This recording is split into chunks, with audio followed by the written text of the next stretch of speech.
2, 1. Hi, everybody.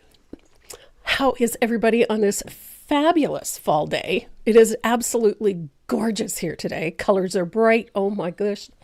We did have some heavy rain the other day, knocked a lot of the leaves off, but as my husband can tell you, because he raked up most of them the other day, it's been a really strange fall. Very, very hot, very little rain.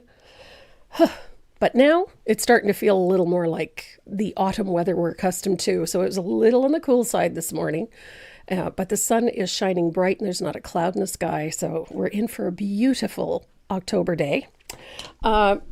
Today we're going to be painting the last in the series of the Nutcrackers. I really love these pieces. They're so much fun. They're simple. They're not really complex designs. They're fun and easy to do. You just have to take your time with them a little bit. And we have some really fun projects coming up for you very soon. Somebody asked me the other day what we were going to be doing for the 12 days of Christmas. Well, I just finished the piece and I just finished the pattern. So I think we can give them a sneak peek. Yeah.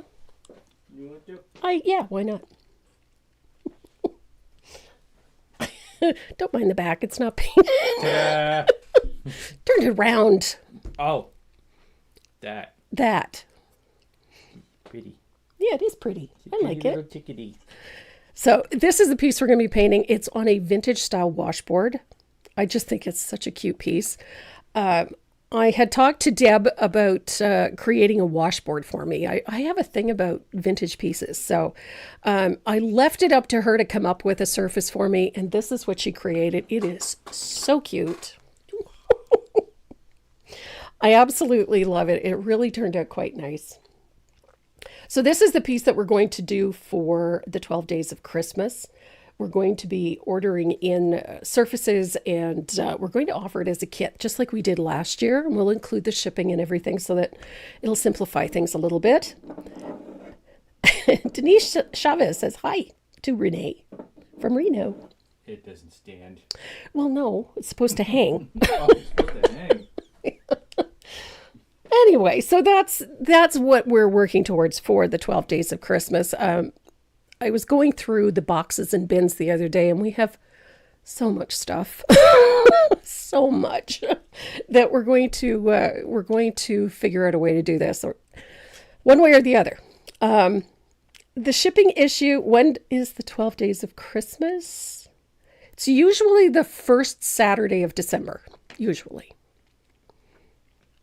we shall see how the shipping thing goes, and we might do it a little earlier, maybe. But right now we're aiming for the first Saturday in December. Let me see what the first Saturday looks like. Norma Luther says you're handsome. The 6th. The 6th of December. December 6th. Would be the first Saturday of the month. Yep. Okay. Like the new graphic for liking the video. Perfect. Good, the headstone is working. That's nice to know.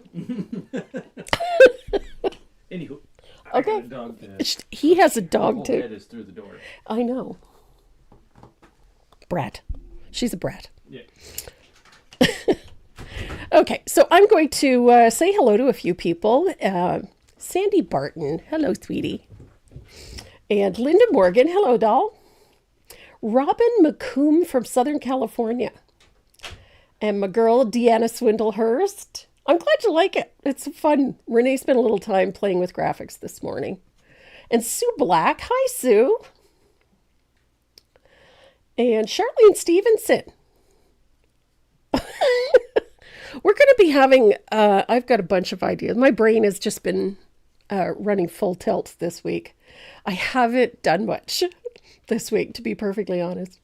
And Fran Langevin, hello, sweetie. And Kathy Pruitt, good morning from rainy and wet Southern Oregon. Snow on the mountains around the valley already. Nice. And Robert Pearson, hello from Tennessee.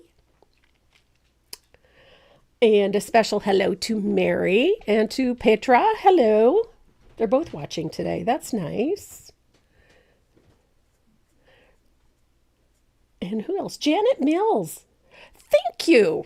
That's something else I wanted to say today. This weekend is Canadian Thanksgiving. So for all my Canadian friends, I hope you have a safe and happy holiday.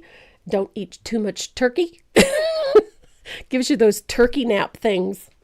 We don't do turkey. We're not big turkey fans. But we're doing a roast of beef for tomorrow.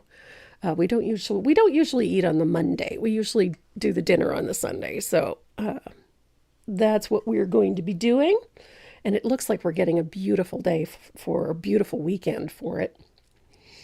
And Judy Farmer, hello. She's from Wasilla, Alaska. I agree. It is a great time of year to paint.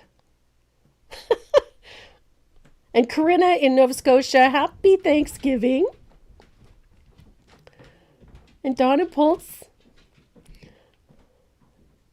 And who else am I missing? Debbie Carlton, a perfect fall day painting with Tracy on a Saturday afternoon. I totally agree. It's a perfect day for that. So let's talk about the giveaways and then we'll hop into painting our Nutcracker. The giveaways today, I wanted to do something a little special. So I'm forming it around the holidays and the RAK season. I don't know if you can see this or not. Let me put the camera down here. So this is the RAK for this year. It's this cute little heart. Kind of looks like a piece out of an old sweater.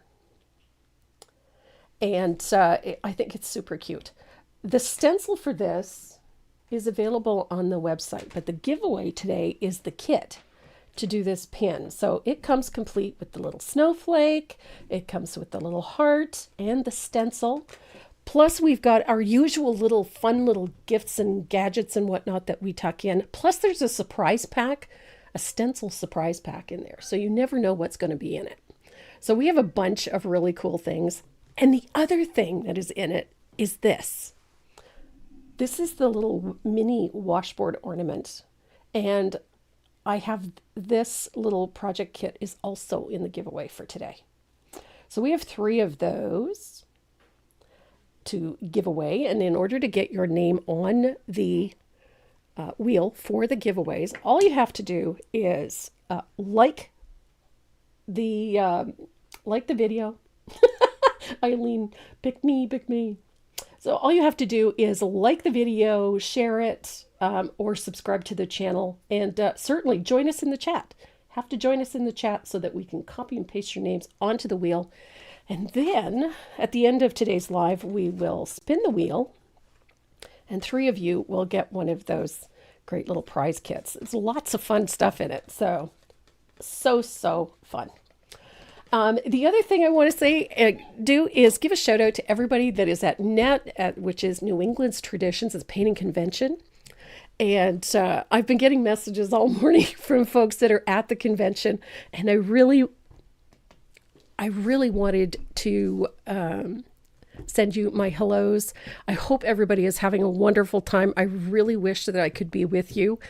I'm so sorry that I can't. Unfortunately, between border issues and my health, I wasn't able to go. It wasn't recommended. So I hope everyone is having a marvelous time. I really, really miss painting with you all. And I hope that you thoroughly enjoy the time that you have there with some really spectacular teachers. Sandy McTeers is there. Holly Hanley is there. Anna Marie Oak is there. I mean, there's just so many fantastic teachers at NAT. So if you are there and you want to take classes, or if you have an open space in your schedule, sign up for another one because it's an opportunity you simply cannot miss. So thank you to everybody who's been sending me messages. I am so grateful and so appreciative. Mwah. Thank you so much. Love you all. The washboard pieces are, I'm obsessed with washboards. I'm obsessed with anything vintage. So I'm going to go top down again. There we go. The little kit for this is super cute. I should have some of these. Actually, this and the washboards will be on the website in the next couple of weeks. They're just really, really cute. They're simple to put together. The ornaments are freaking adorable. I mean, how cute are these? You know? So easy to paint and lots of fun. Bet is painting with Anna Marie Oak today. You know what? Give her a big squeeze for me. She's an absolutely lovely lady and a phenomenal teacher. Oh, I'm so good, so glad you're getting to enjoy it. And Dawn I know I'm going to mess this name up. Dawn just got back from Net last night and had a great time, learned a lot. Sharon Cook, absolutely, you should sign up to be an instructor next year.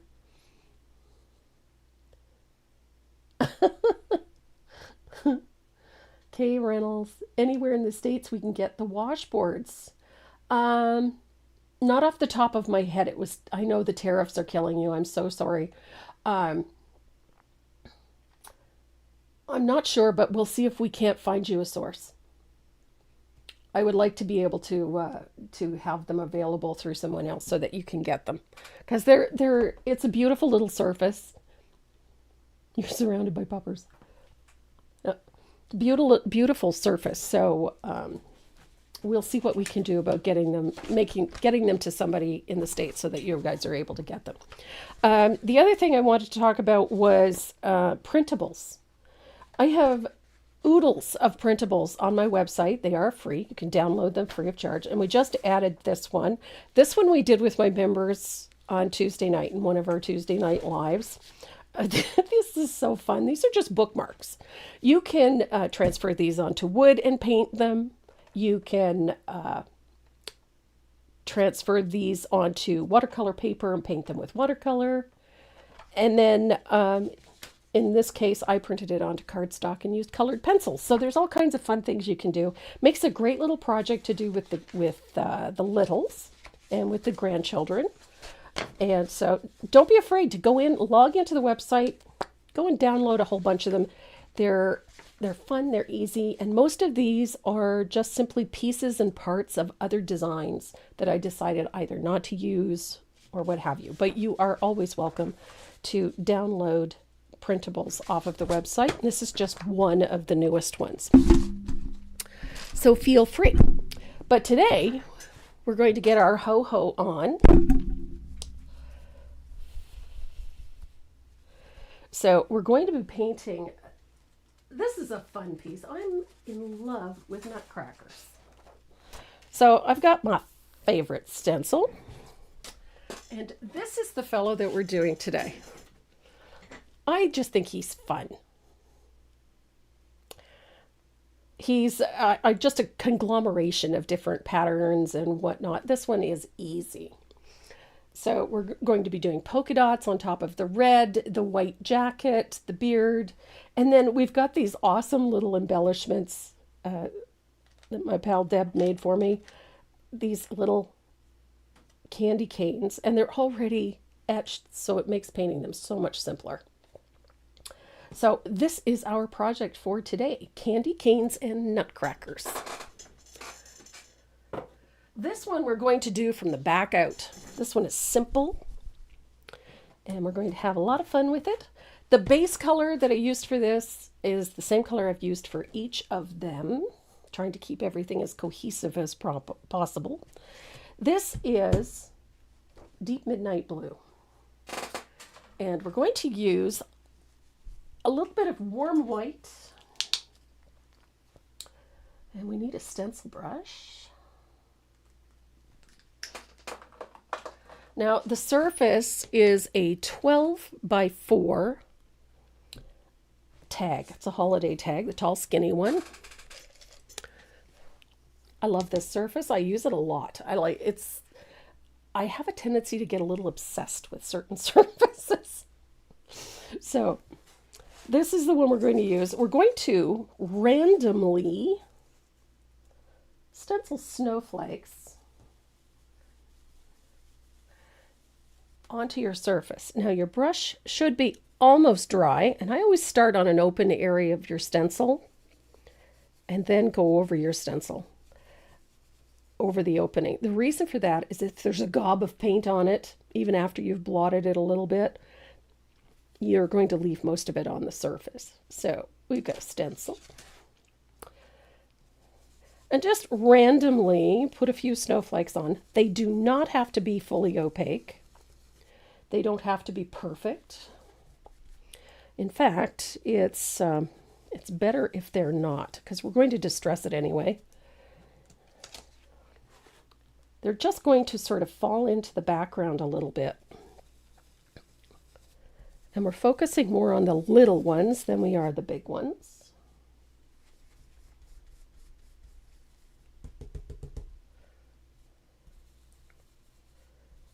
There we are. I like leaving some fair amount of open space back there.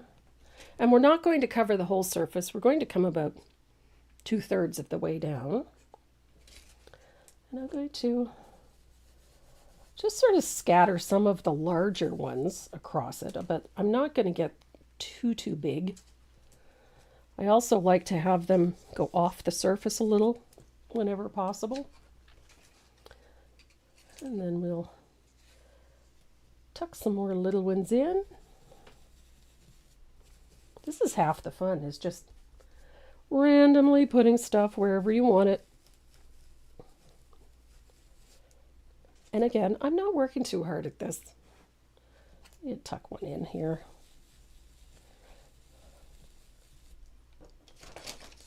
Look at that. Okay, we're almost there. I'm going to one more of these, maybe that. You notice that I'm avoiding going right in the center because the Nutcracker's going there, so I do have to tuck 1 or 2 snowflakes in. You want to leave a little bit of negative space in there.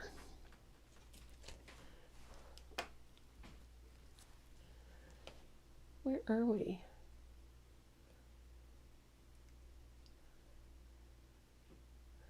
Good morning from cloudy Mississauga.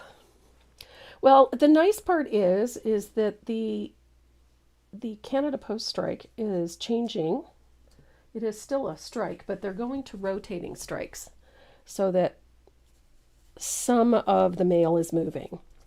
So we will have some movement. However, things are still backlogged quite a bit. So I'm not being overly optimistic. It's not going to clear anytime soon. So I'm still shipping. A lot of it is going via Purolator or through UPS. We're also trying to find both the fastest and the cheapest method of getting it to you.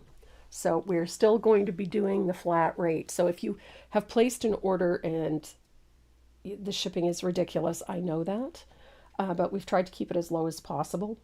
So my suggestion is that if you need a number of things, throw as much as you can into the order or combine orders with a friend.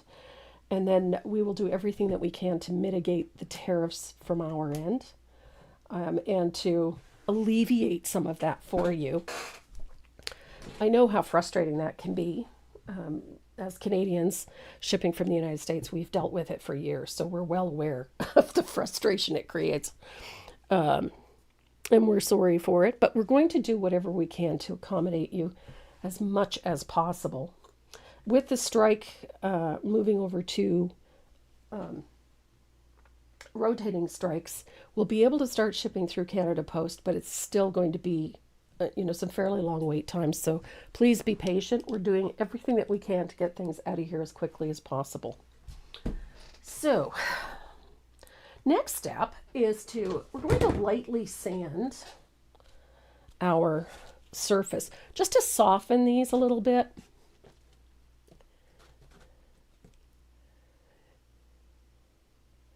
Oh, no, we haven't gotten anything in about the last 4 or 5 weeks. It's been very, very slow. So, light sanding. This also just smooths the surface out nicely. Now, I'm going to wipe this down just to remove the dust. Use a little bit of clean water on a paper towel and wipe off the dust.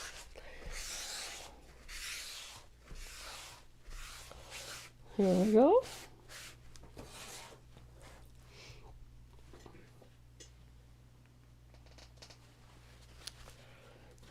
So I'm going to dry this real quick. Dun, dun, dun, dun. And we're going to float around the outside edge. There's Linda Salsini. Hello from Northern Michigan.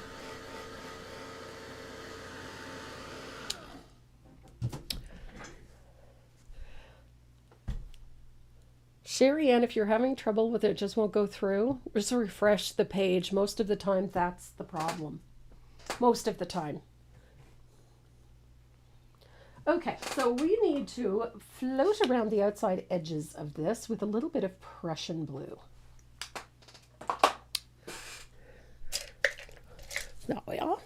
Now, I'm using a 1-inch faux squirrel angled shader because I need a nice wide float. So I'm going to use nice wide float of Prussian blue all along the outside edge.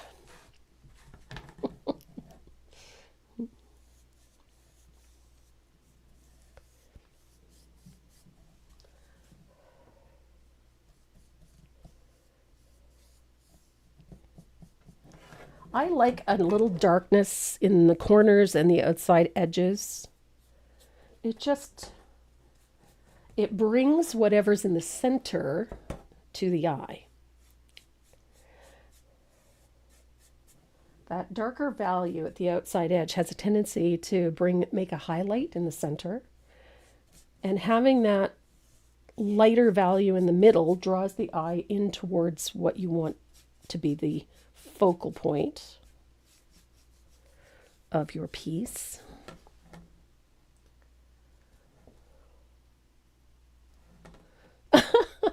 Well, thank you, Eileen. I kind of like them too. I don't like the scary faces on some of the other ones. Although you wouldn't know that based on the volume of Nutcrackers that we have. Started collecting them when my daughter was really young. And it's sort of a thing her and I do every year. We go looking for our next Nutcracker, and we found it the other day. So we came home with a new Nutcracker. So it added to our collection. This fellow is all made out of natural woods, and he's just stained and varnished, and he's lovely. So we just thoroughly excited about him. Okay, so I've got nice dark value all the way around the outside of our piece.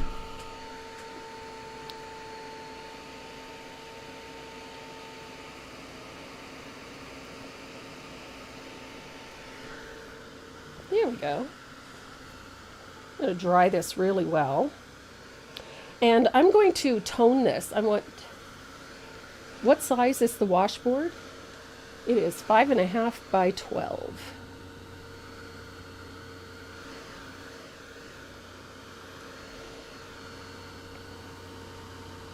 I'm really excited about the washboard. I just think it's really pretty.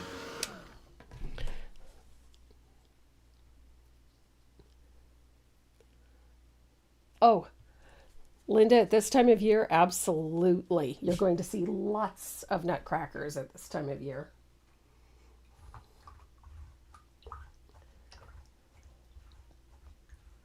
Here we go. So I'm going to grab a little bit of asphaltum. I know you're shocked.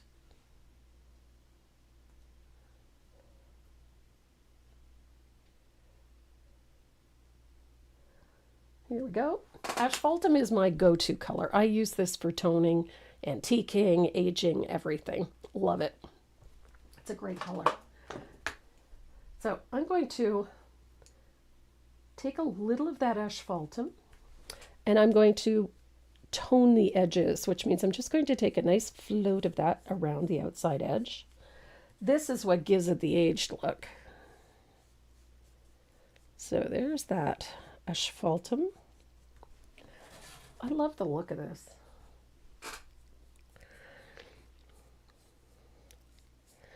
More layers, more depth. More layers, more depth. The more layers you put on, the better things look anyway. Although the same cannot be said for makeup. The more layers you put on, there is a point of excess, I suppose. There we go. So I've got a nice little float of asphaltum all the way around the edges.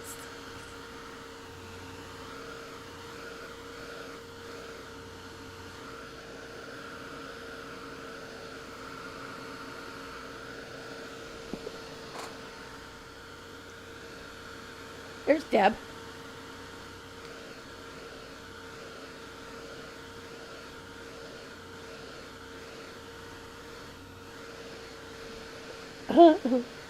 Yes, Deb's going to be doing all kinds of fun things.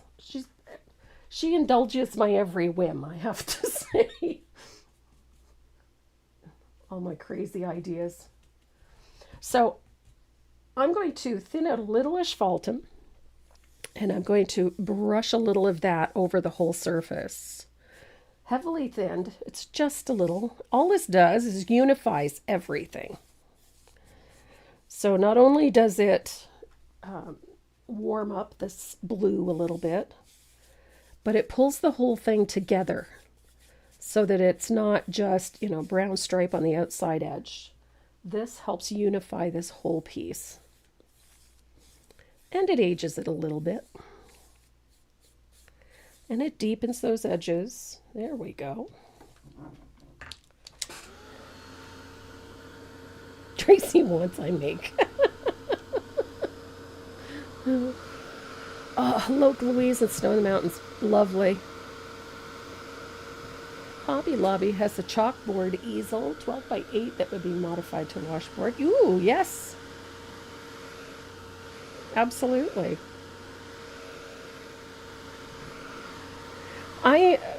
I saw a washboard-like surface made out of paint sticks that I thought was really cute. And I can't remember where I saw it. I think it was on Pinterest.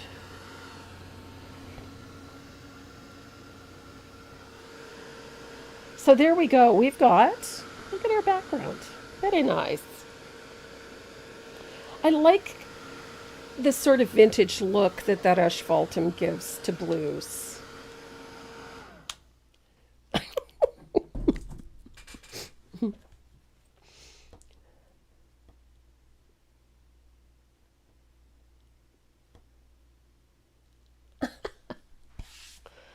Nice. So we are ready to trace and transfer our line drawing to the surface. Now, I like to cut mine out. I hate having that whole piece of paper on the surface. Oh, Anne, you want to see the washboard?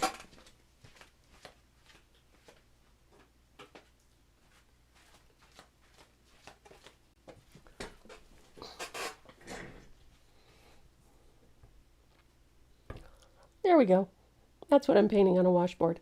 This is for our 12 days of Christmas. Deb made me this surface. I just love it. I think it's so cute. And then spattered with snowflakes, and it's just fun. And then she also made me these. I think they're stinking adorable. Look at this.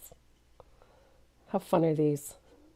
So we'll be getting a bunch of these ornaments in because, how cute are these? I mean, really. And we'll have actually, we're doing a video on these little ornaments here. And they're so cute. I've been playing with this surface because it's just too darling. So here is our Nutcracker. Now, I usually, because of where he's positioned on the paper, that I just line up the bottom of that sheet of paper with the surface and then center him. Comme ça. I center that little ball on the top of his hat on the hole in the tag. There we go. Well, apparently it's coming to you sooner than you think. Thank you, Anne. I think it's cute too.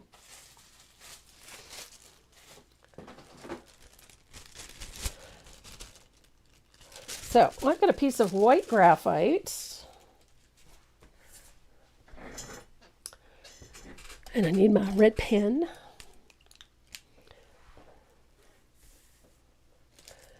I had my shingles booster on Tuesday,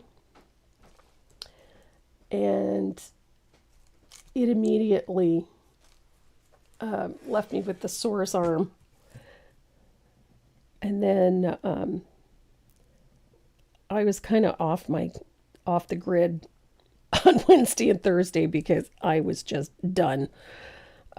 It's funny because the first time around, I was tired and I had a sore arm, but that was about it. But this time around, I was just done for. But Mama needed to get her shingles shot because I do not want to go through that again. So there we are. And again, if you're not a fan of the funky teeth on this guy, you could just leave them out. Not everybody likes those teeth. But, you can just give him a beard that goes right up to his mustache. It'll be fine.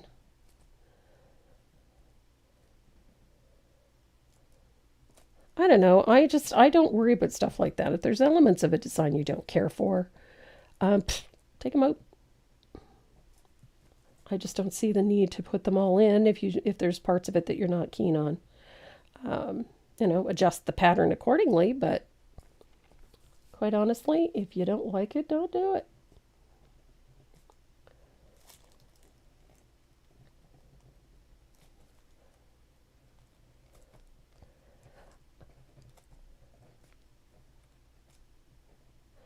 I am horribly impatient when it comes to the prep of a piece, especially because of the way I design things.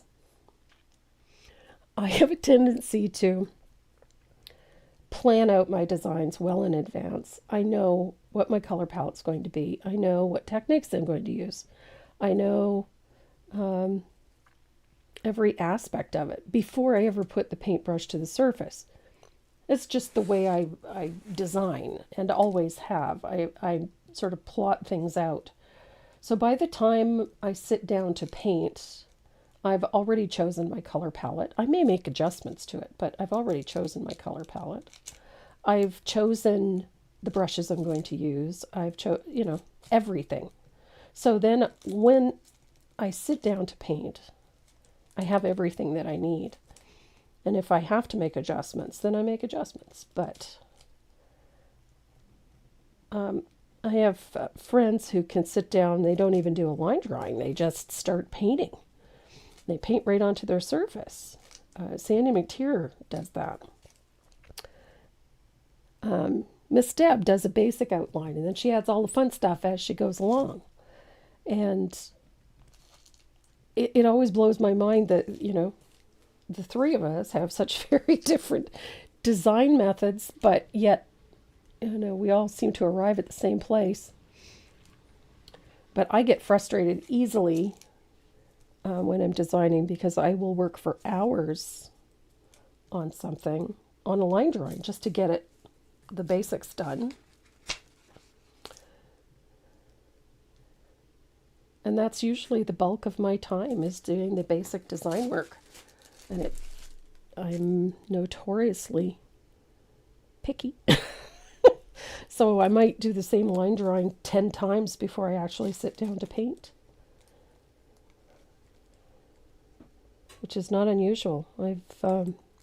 I've had pieces where I sat down, designed the piece, and ended up with one single line drawing because everything came out exactly the way I wanted it. And then other times, I just did not get it that easily. So things will take hours. Yeah, Denise, I agree. I have to have my line drawing and my color palette sorted before I ever pick up a brush. It's just the process that I use. And everybody's different.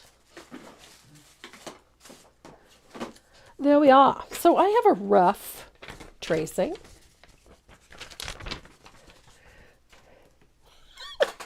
Karen, you don't know how I do all that I do. I know sometimes it doesn't seem like it, but I'm fairly organized.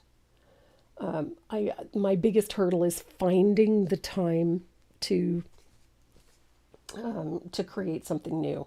I kind of have to force myself to just sit down and take some quiet time and just design. But and part of the problem is that I love doing all of these different things, and so I have to be very proactive about giving myself time to do them. So our color palette for this one is pretty straightforward, actually. We're going with reds and whites. I do love this color palette.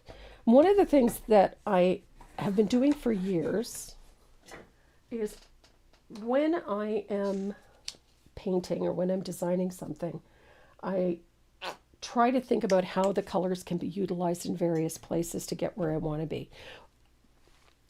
In this one, for instance, although it's not a very big color palette, we're using black, we're using warm white, we're using Prussian blue, we're using country red, we're using baby duck and orange flame. It's not a big color palette, but each of those colors is used throughout. So the shading color on the white is the Prussian blue. It's also the shading color on the red. So it's the idea being is that we're bringing all of the colors all the way through the design so that we're not using 51 colors to get the perfect finish. That always drove me crazy. I could never understand why it needed to be that way. So I have a tendency to carry colors around the piece. So the same colors that are in the Nutcracker are also in the candy canes and so on. So the idea being just to keep things as fluid as possible and as simple as possible.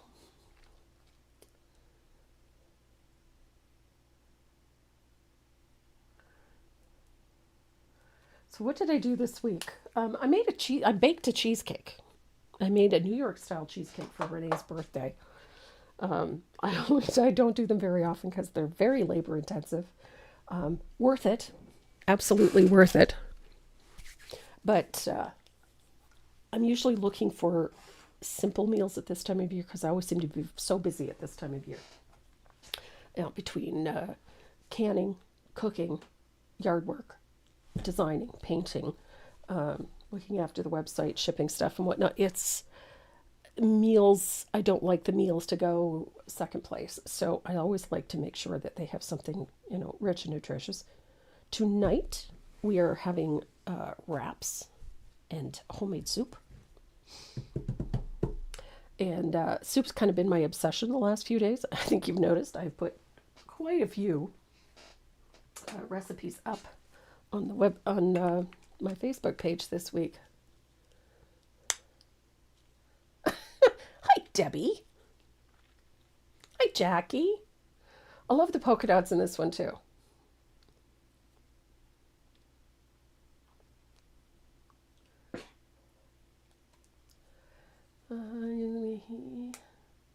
The transfer paper. Your graphite paper. Try wiping it down with paper towel. Okay, so we're going to start with the country red.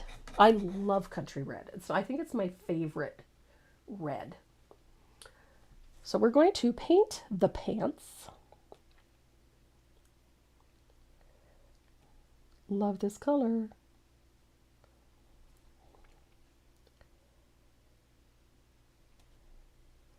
Now, it's not going to cover completely, obviously, but we're going to do this in a couple of coats. And I'm leaving the black to the end. Da-da. And then the sleeves.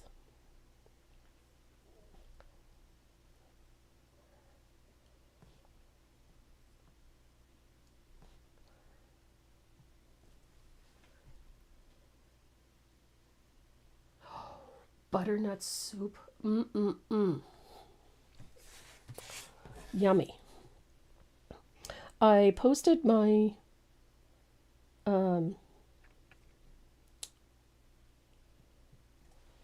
sausage soup the other day. My brain shut off again.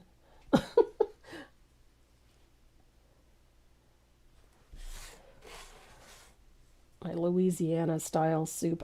Oh my God, my brain is just not working today. Short-term memory loss, I swear. The hot flashes cooked my brain. There we go.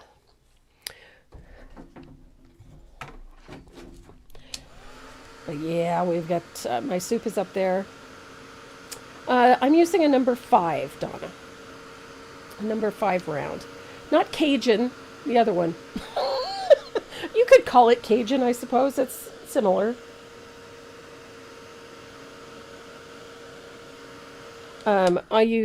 It's a delicious soup, and it's just, you only need, not gumbo, no. No, it's just a vegetable soup, and or not a vegetable soup, but it's a simple tomato-based soup that has, I don't know, lots of Cajun sausage and Cajun seasoning, and it has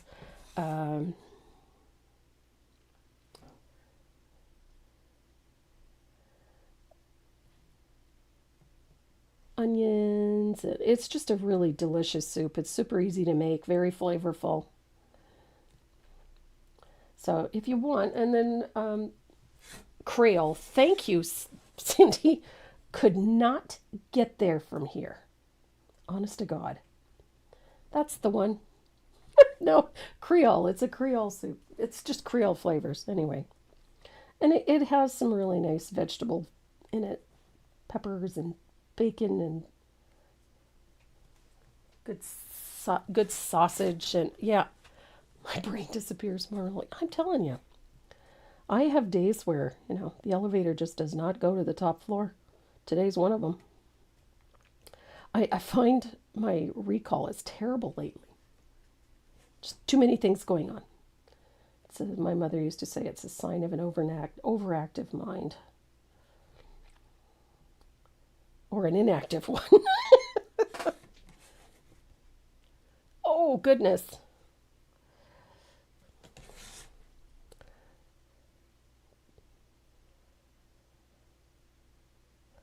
Poor Kay.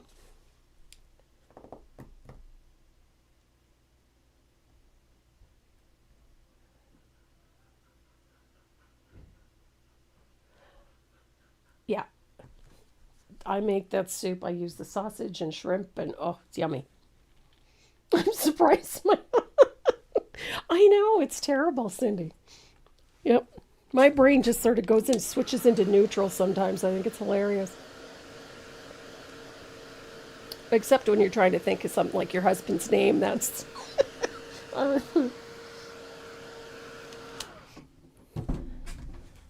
The other day I went to say something to my husband, and I used all of the kids' names.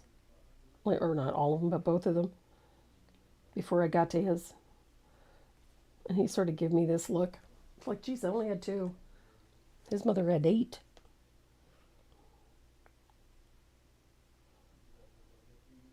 There we go. Okay, goodness, this red was... I think I thinned it out a bit much. There we go. Okay, so we've got red sleeves. Brain fog is ever present. Absolutely, yes. I must catch up on Gizmos later.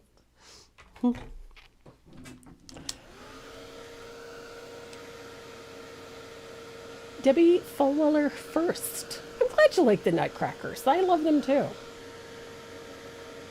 Oh my God, Sue. My mother was the baby of 9.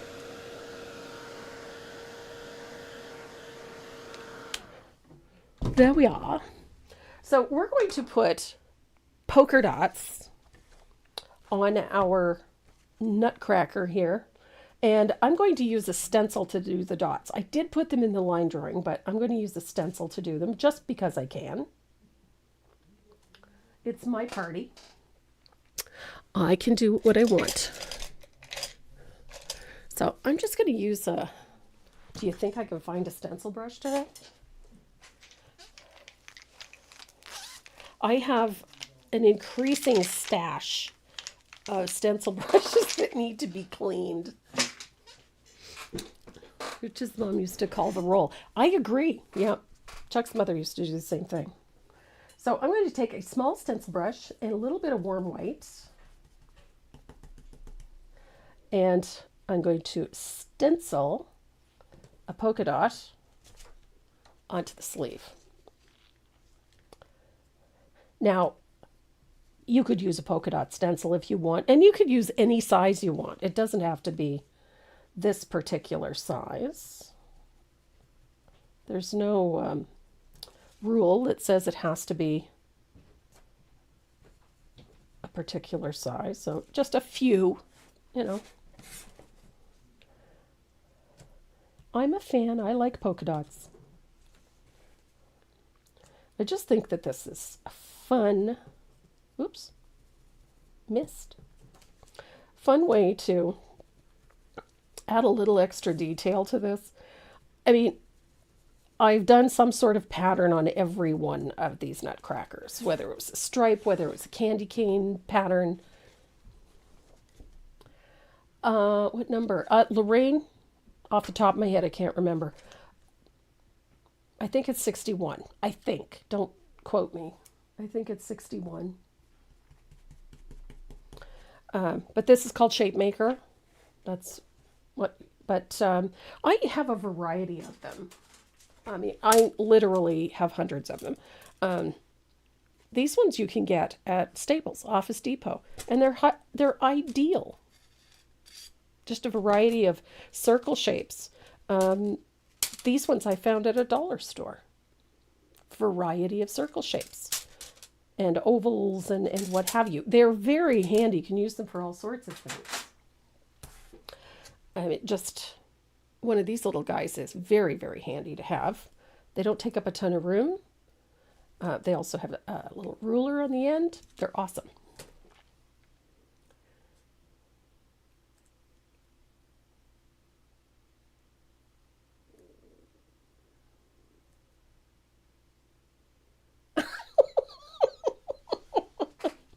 Linda, that's hilarious.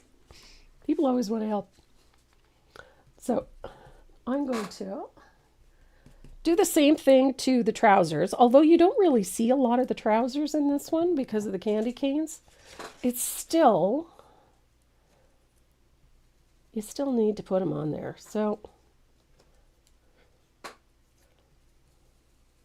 I just think they're fun. Polka dots are fun. And they don't need to be perfect. Comme ça, look at that. Now, I'm going right over the boot because, well, we're going to paint the boot black anyway, so. But it is a fast and easy way to put a design onto a surface. So, just keeps it handy. So I'm going to dry out my stencil brush. Set that aside. Now we have, I'm going to make sure that's dry.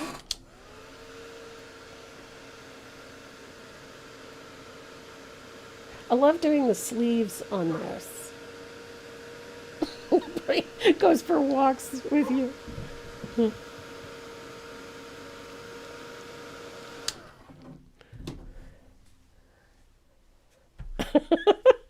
That's funny. So I know I have a 3/8 angle here somewhere. Okay, so we're going to use Prussian blue to shade all this red. This is my shading color. I love Prussian blue because it's so transparent and it's such a pigment-rich color. Depending on how much you thin it, you're going to get all sorts of various values with it. So it's a great shading color, and I love it for reds because it gives lots of nice depth to the reds.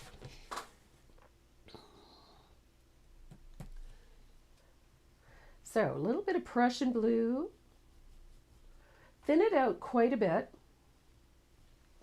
and you're going to float about 1/3 of the way the right side of the sleeve. Didn't quite get enough. There we go. There we go. I love Prussian blue for shading reds. It gives the reds a nice richness. And you're going to do the same thing to the trousers, to the legs.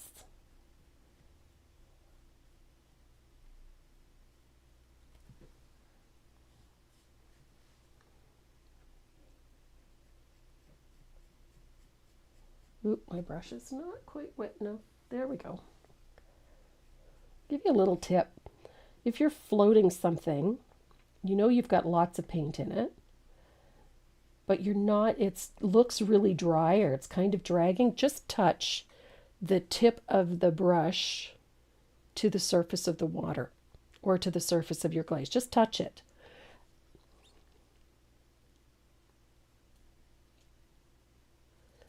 Linal, the family is thinking of you. Renee told me to send you and your hubby our best, and I hope that you have a happy Thanksgiving. And we're sending our love. Mwah. Take care of yourself. You cannot care for others if you don't look after yourself first. So, mwah, love ya.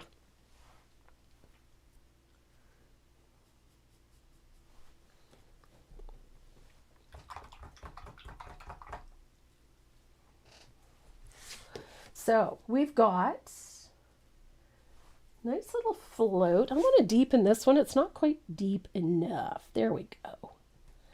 I wanted it a little darker, so I'm just going to float over it one more time. And then I'm going to put a float of the same Prussian blue, but narrower on the other side. It's just a smaller float. We want to leave, there we go.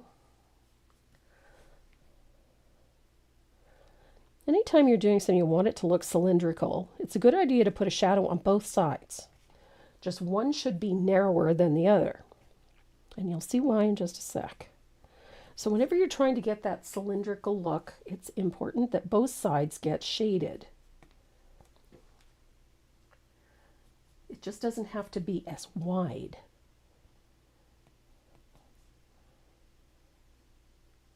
Oh, here we go again.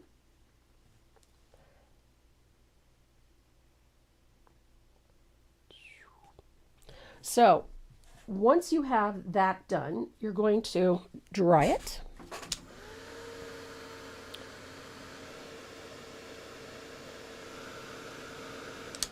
And then you're going to shade again under the edge of the coat, right there. Underneath that epaulette at the top of the sleeve. Just a nice little shadow.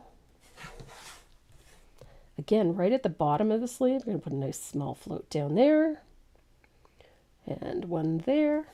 So now we've got all the shading in place. We're going to add a bit of a highlight. So I'm going to grab my dry brush. This one is just a dome blender. And you want to pick up a little bit of paint, but you're going to blend it until it's almost dry.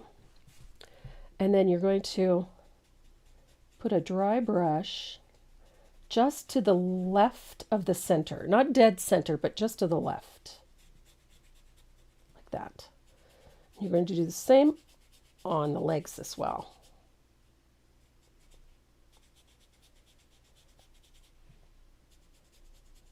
You don't want it dead center. There we go. Whew, love it. So we're getting there. Starting to look like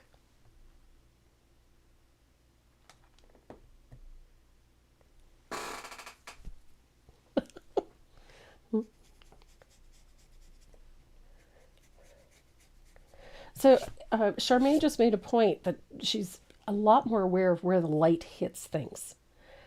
So I have a light source over here. It's not straight on, it's over here. So when you're doing a shading, if your light source is over here, this shadow is going to be a little darker because it's the one that's furthest away from the light. So furthest away from the light. This shadow is showing you that there's a curve to the surface, that it goes this way. So you're seeing the shadow as it turns away. And this is where that light starts to spread out. Because remember, we're doing things backwards, right? So that light has spread out. And then we're going to add a little float of warm white.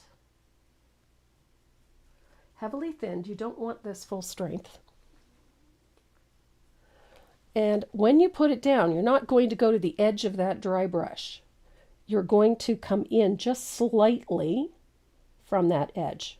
Just slightly from the edge of that dry brush and lay in a float. If I were to put that float right on the edge, then it wouldn't look proper. It wouldn't look right. So now you're going to put that float just in from the edge. It's very soft. It's not strong. So it gets a little more rounder each time you do that. So the next step is what's referred to as the light impact point, which means where the light is striking the surface at the strongest.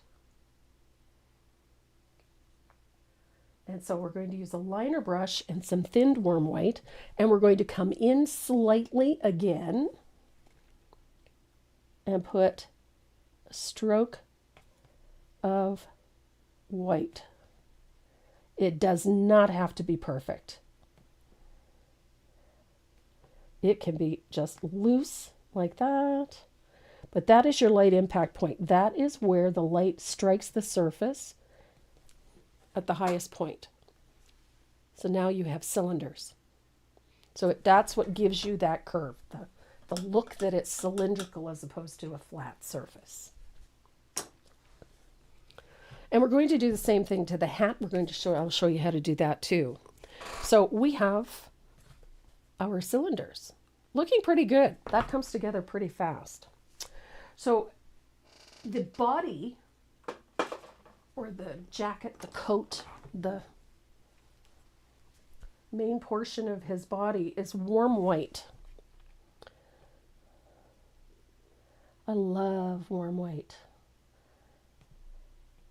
I use this color so much. I go through warm white like ridiculous amounts.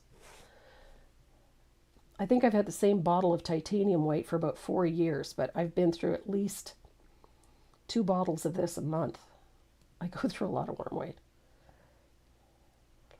So when I'm painting, you notice I follow the shape of the surface as I'm painting as much as possible. So as this comes down like that, so all the brush marks follow. Oh, you're welcome.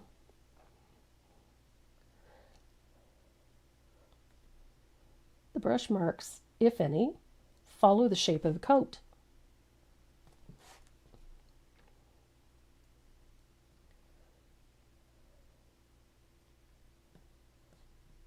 So not only does it help you with the texture of things, but it also helps with the directionality. So that when you're painting, if there's any brush marks, then they just fall into the overall design. They don't become something you have to work against. There's nothing more frustrating than trying to work against something, especially when you're painting. Brush marks that go in the wrong direction, etc. So, got one coat of warm white on there.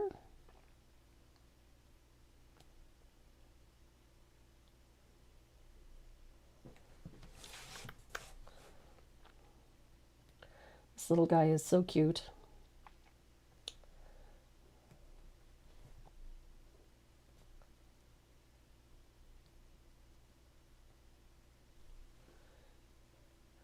Rory Morgan, hello, from Texas. Good heavens. Is it warm in Texas?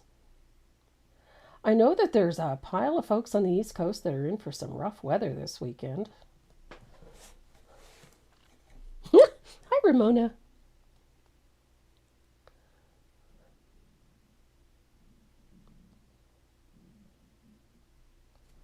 There we are. So I'm going to, see, I'm going to dry this really well.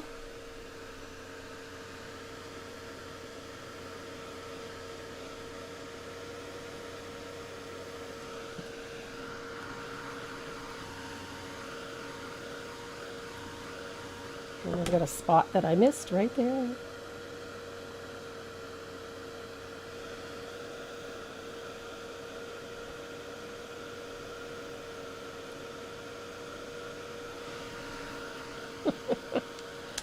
Florentino, Lady Di, good afternoon.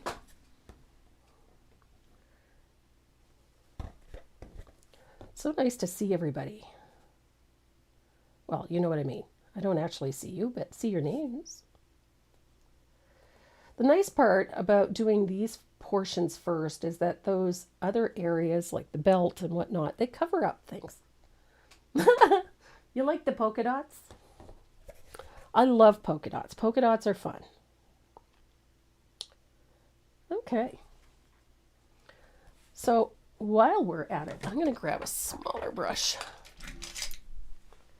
I'm going to grab a smaller round. I'm just switching to a number 4. It's a little bit smaller.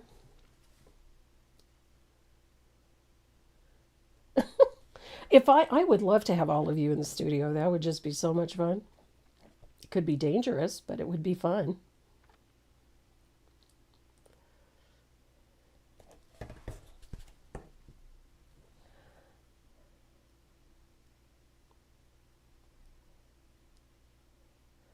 So I'm going to, there's the cuff on his sleeve. I'm going to base that with warm white. And just these little areas here. Get those base coated. Dun, dun, dun.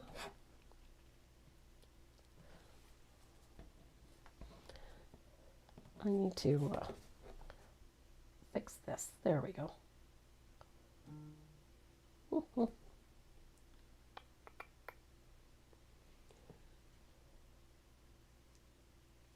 Hi, Bonnie. Oh my God, Maze would be, she's not spoiled enough. Good heavens. It's gotten to the point where Maze sticks her head in my shopping bags when I come home to see what toy I brought her. That's how bad it is. Believe me, she's very spoiled. But we love our puppy dog. So I've got a little bit of baby duck. This quickly became one of my favorite yellows. Baby duck. Nice soft yellow. So I'm going to grab my rigger because we're going to be painting a narrow space. So a little bit of baby duck. Yeah, there is a toy in there. There always is. Or one of our local toy shops, or pet shops, I should say. Well, it's a toy shop for pets, but they always have fundraisers going, and they always bring in pet toys as a means of that fundraiser. And when I was there the other day, they had these ball pets. They're really cute, but essentially they're a big head and a little tiny body. And anything that's a stuffy, Maze actually eviscerates it. Like, that's her sole mission, is to kill it. And well, you know, because she's not allowed to kill a cat, so she has to she has to kill something.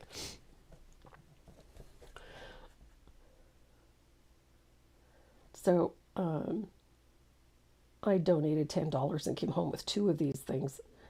And I thought she would destroy it in 5 seconds. No, she's walked around with the panda bear's head in her mouth for the last 2 days.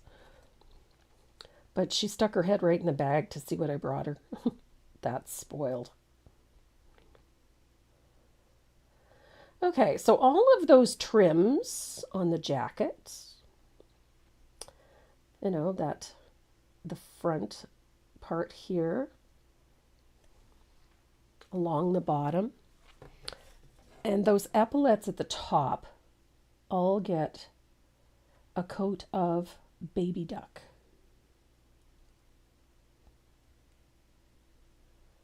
Like so. Now I'm using a rigger because it's a narrow space and I want to keep everything nice and straight. So the rigger is the perfect little brush for that.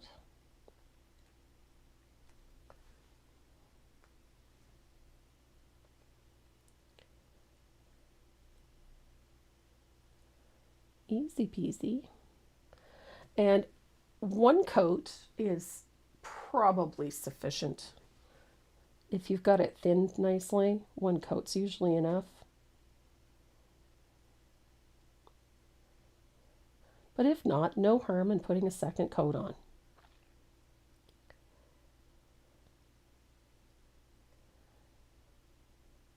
But that baby duck is just such a great color. It's a nice rich yellow.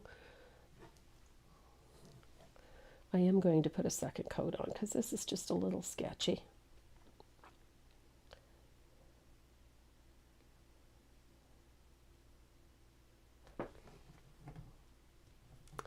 Baby duck.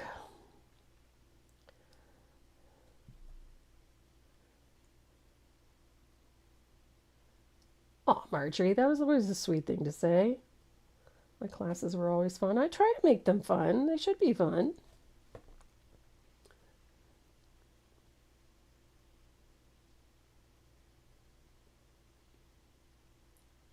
I think I was just quiet, maybe. Nobody would ever accuse me of being quiet. But I might have been. Just sort of dropped off a little bit. It's very quiet in the house today. So I'm going to dry this really well.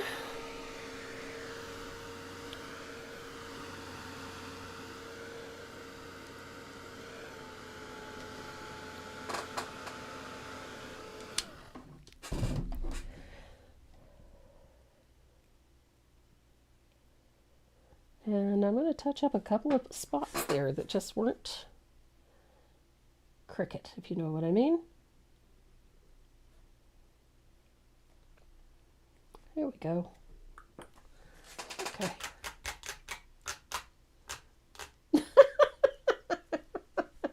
Hey, Nance.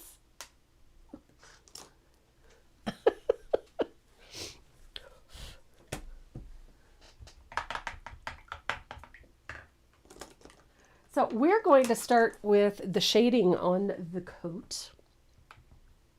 And again, I'm going to be using that Prussian blue, the same blue that we used on the sleeves. Now we're going to thin it out because we don't want it full strength. It's very strong color.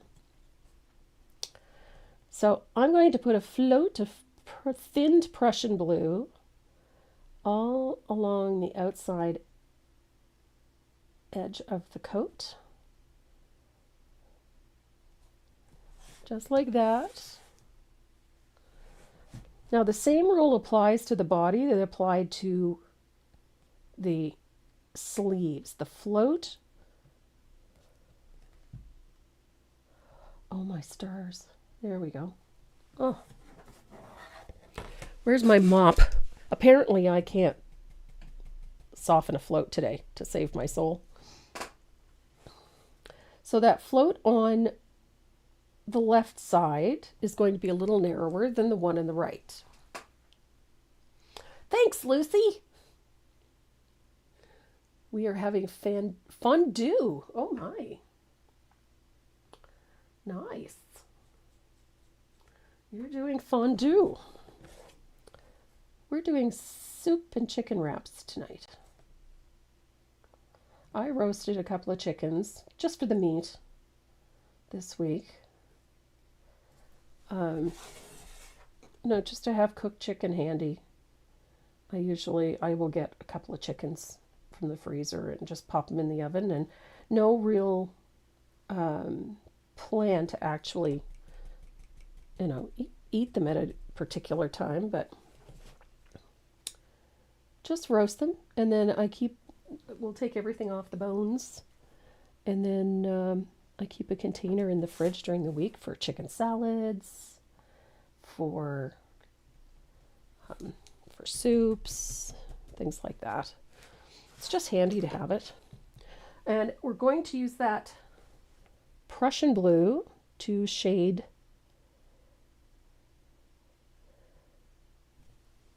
the edge of our cuff, just like that, like that.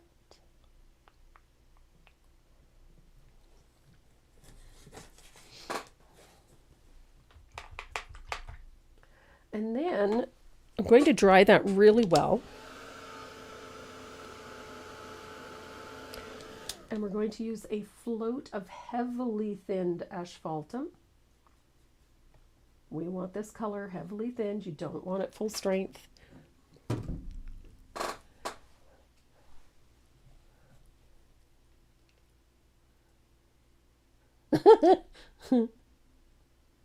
Oh, Karen has turkey in all the trimmings. I've had her turkey. It's to die for.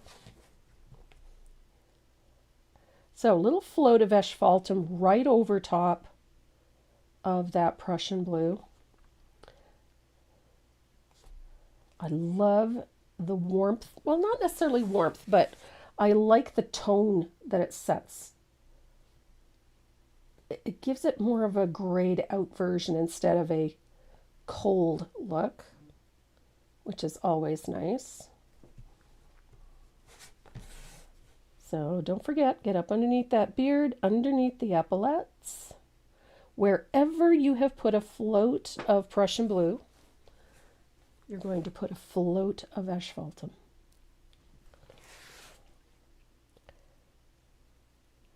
I just love how this looks. It just gives the Prussian blue a little age. It also ties all of that Prussian blue to everything in the background.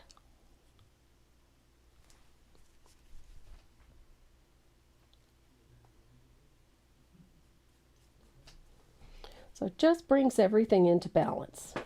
Still looks a little bit rough, and it will for a minute, because, there we go. I missed one. There we go. So I'm going to dry this.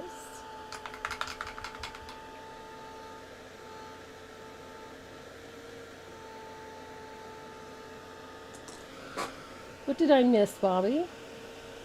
In case I didn't know, Trace. What did I miss? Believe me, my husband does not complain.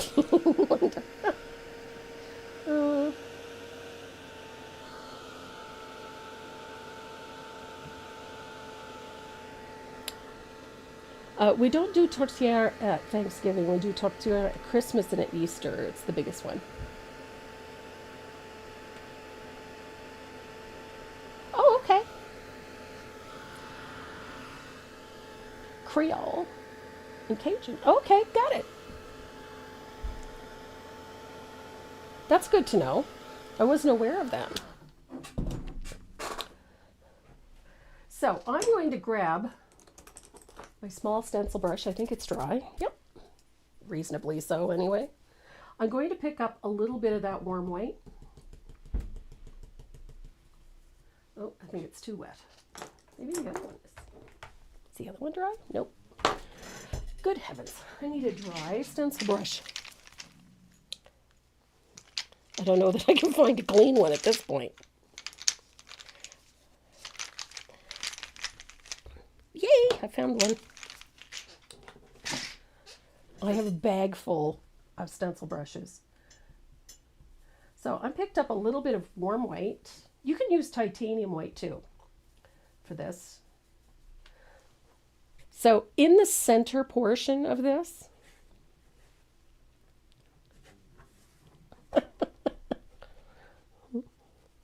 we're going to dry brush, and you want to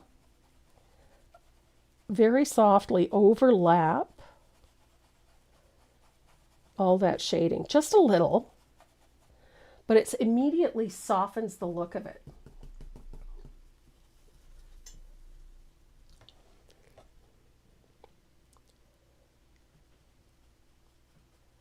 So nice little dry brush. Come over here, do the same thing.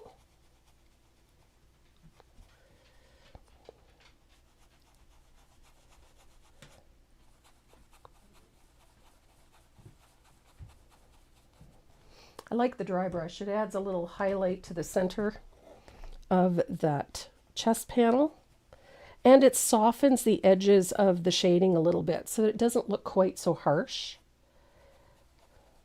So if your shading looks a little dark or a little heavy, this will help soften it. I got a schmeggly. There we go. So he looks a little softer. And as I said, if you really want to, you can take a little bit of titanium white if you want it a little bit brighter. But that dry brush does wonderful things. I'll wipe the dust off now. So I need my 3/8 angle. I'm going to use a little bit of orange flame. I love this color. I'm using a 1/4 inch stencil brush for the dry brushing. I do like my 1/4 inch. So I'm using a little bit of orange flame, and you can be a little more generous with this color. The orange flame is very bright, which is a good thing. And we're going to put a little float of that on either side of that epaulette, like that. And a little float on the top. Little float on either side. Little float on top.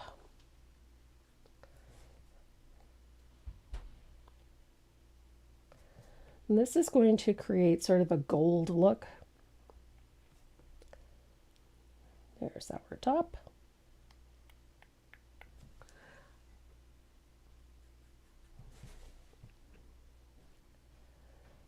Baby Duck and Orange Flame they were two colors that were just meant to be together.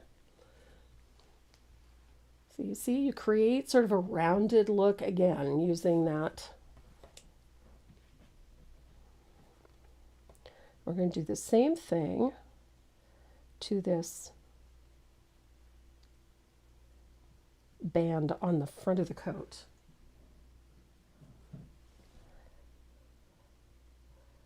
There we go. I wanted it a little brighter. And you can walk that float down a little. Do the same underneath the belt and above the belt as well. So we're just going to put a little float in here and leave the center open so it's a little more yellow in the middle.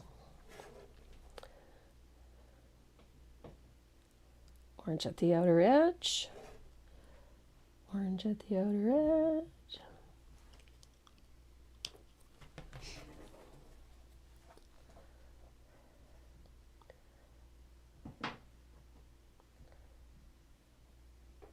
We're going to go across the bottom here.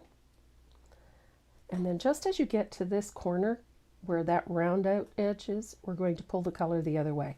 So we're going to have color going in two directions.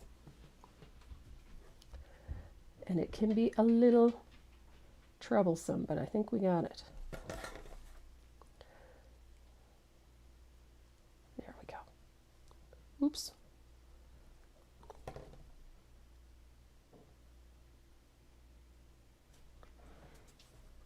So there is our yellow. Now the one thing I did forget is there is a band on the hat, so we need to take our yellow in there too.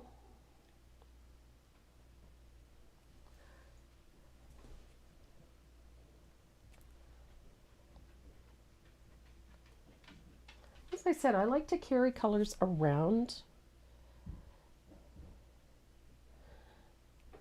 it is one of the tenets of design that color should be moved around. Years ago, interior designers used to say, choose a fabric you really like and then start pulling colors from the fabric to decorate a room. And the only thing you really have to do from there is just change which ones are the most prominent. So if there's red and green and yellow and whatnot in your piece, in your fabric, then just change the priority of them as you move around.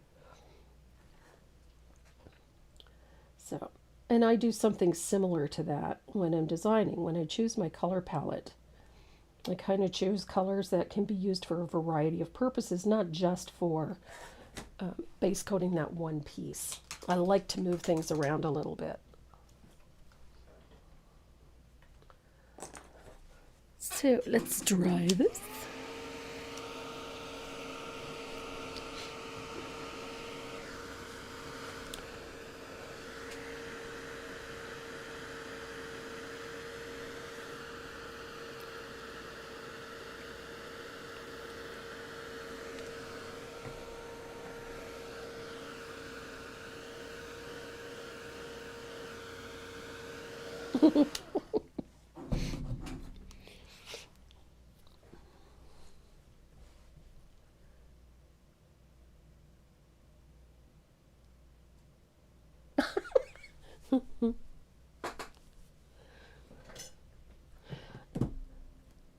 Norma tourtière is something that is particular to French Canadians.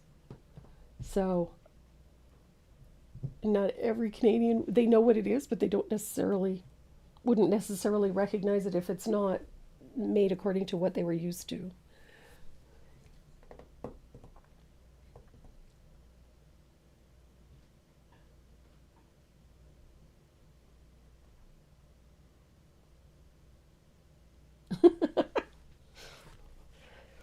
So the same thing that we did to the coat, we're going to do to the hat. So we're going to use a little float of that orange. Now, when you're doing the brim of the hat, you're going to come about maybe a third of the way. It's not all the way. And this side's going to be a little bit wider.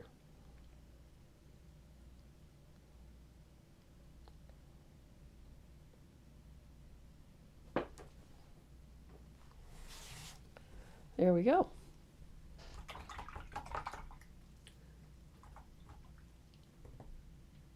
Yes, Judy, we can see you.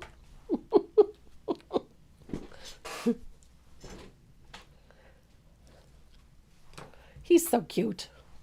I love the colors in this one. So I'll dry this really well.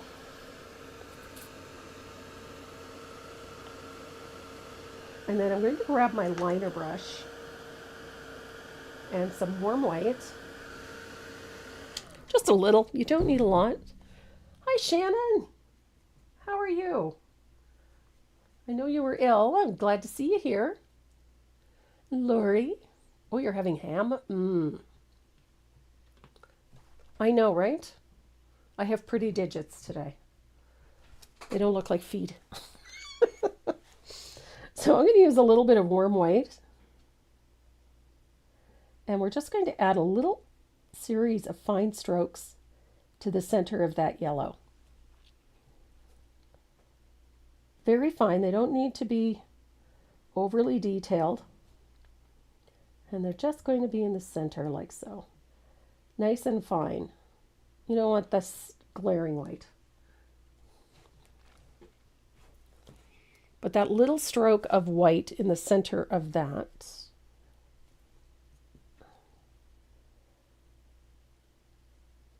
Just fine little lines, nothing too harsh. I kind of obliterated the yellow here, so I'll just brighten it a little bit in the middle.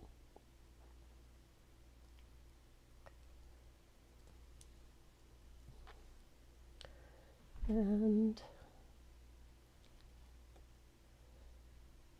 there we are. Now, remember what we did with the polka dot stencil for the arms? So we're going to do the same thing for the buttons. It's just a cheat. Uh-oh, we're on the subject of football. So this is a simple little cheat. I'm going to use one of the smaller polka dots down here. And I think that one. Oh no, maybe this one. Which one did I use? There it is. Okay. I'm going to use a slightly smaller one so I can see what I'm doing. Okay, so I've got a nice little polka dot, and I'm about 1/8 of an inch away from that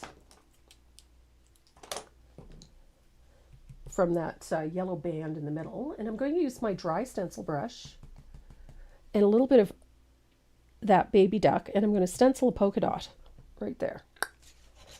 And I'm going to do the same thing on the other side, leaving about 1/8 of an inch from the edge of that trim on the jacket. Ta-da! And I'm going to do it again. I'm going to do it 3 times. Like so. Just so that we've got, you know, a little cohesiveness, I guess. Little stencil. I love using things like this simply because it gives you the ability to keep things, oh see, I messed that one up. It gives you the ability to keep things consistent. Now I messed up this bottom one here. It's too close to the other one. So I'm just going to take a little water and wet the paint and just gently rub it in a circular fashion. Like so. I'm essentially just lightly scrubbing it with the tip of the brush. There. And I'm going to take my stencil. I'm going to get a little bit closer to that belt than I was. There we go. Much better. And then I'm going to dry that really well. And then we're going to shade those buttons with that orange flame.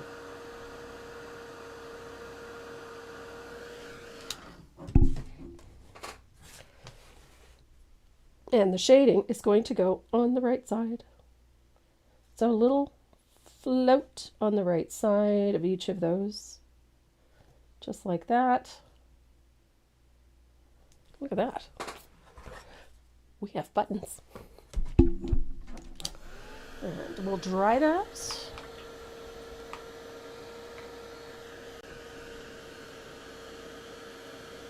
Now, I like to take my gel pen at this point. Where's my 0.38? There's my gel pen. I'm going to use the edge of my stencil to put a nice straight line right down the middle of the jacket. There's our seam.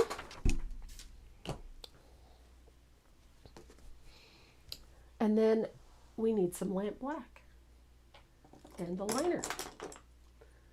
So a little bit of lamp black, we have it over here on your liner brush, and we're going to connect those buttons with a nice little loop. Keep it simple. Oh goodness. Let's try that again.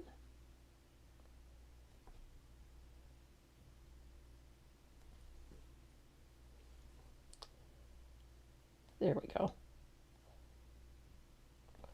So I've got those 3 little fine lines to connect those buttons.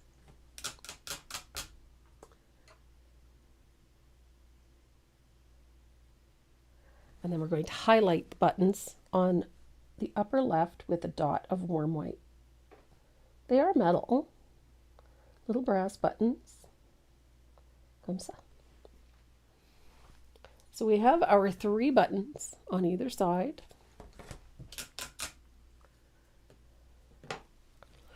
And I'm going to dry this really well before I move on. Hi, Judy Salazar. What size brush for the lines? I'm using a 5/0 or a 10/0, sorry, 10/0 extra long detail liner.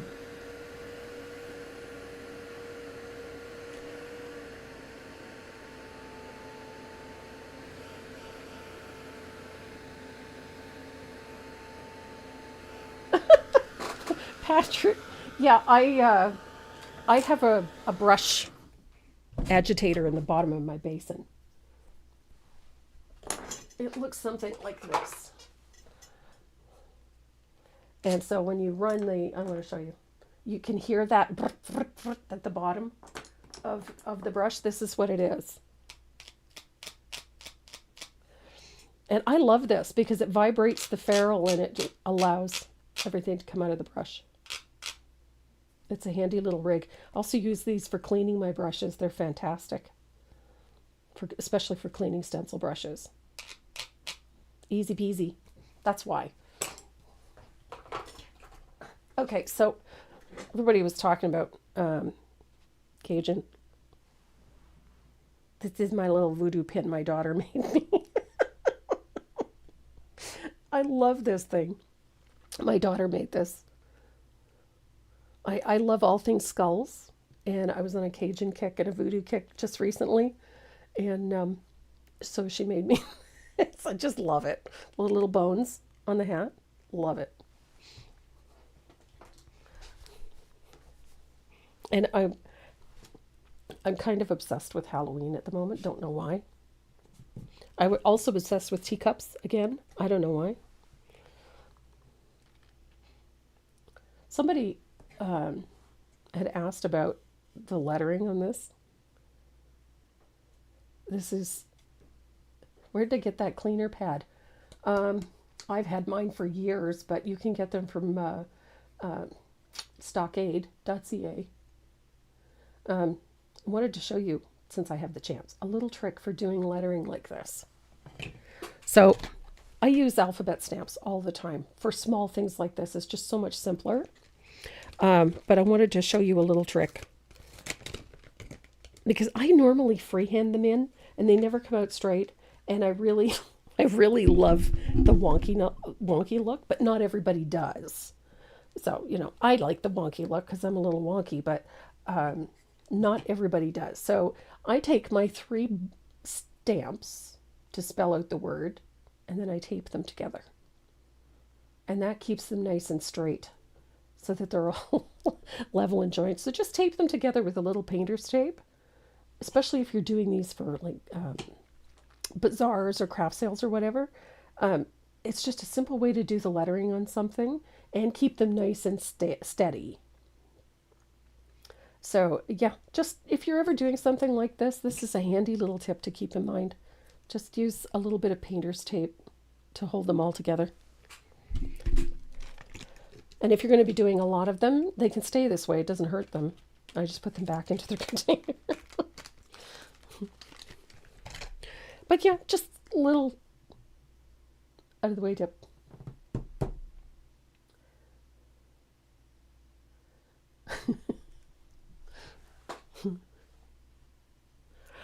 Using those little stamps, I probably 15 different sets of fonts like this for just that purpose. And I mean, sometimes you just need something small and quick, and a stamp will do the job admirably. And I have these in a variety of sizes, and this is a great little tip to keep everything nice and straight. I know, I'm okay with wonky when the surface permits it, but I wanted this nice and straight because it's a very limited space and I wanted to fill it up well. So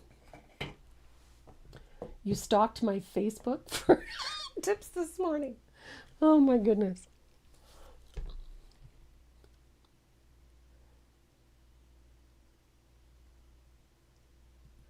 Well, exactly. The joy lettering, and not everybody, at this point, I have unstable hands at times. Yeah, exactly. Fat finger syndrome. That's what I like to call it. So, whatever little tip you can find to make things like this a little easier, it's not cheating.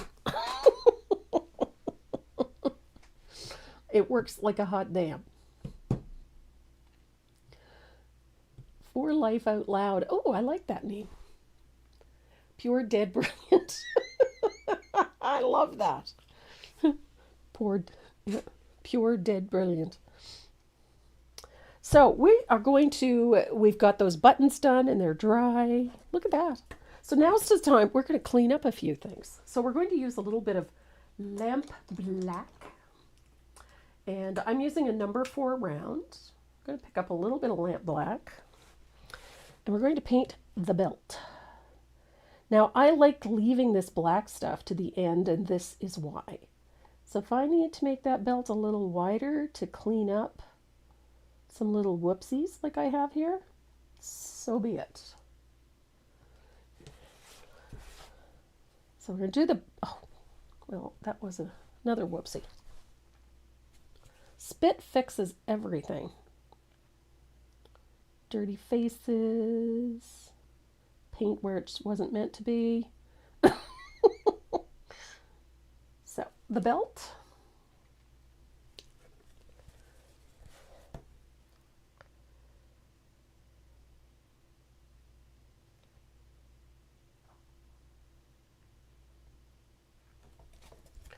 We're going to paint the belt with lamp black. And we're going to paint the hats.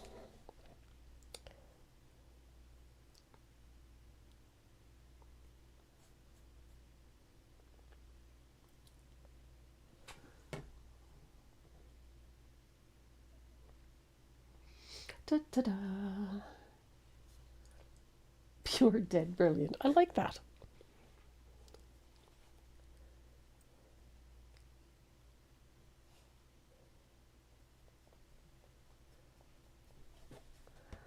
So now's the time to do all of this black because it just cleans up a multitude of sins.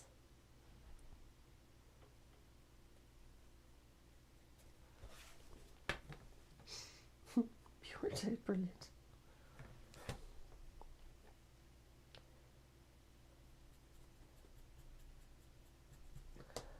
Here we go.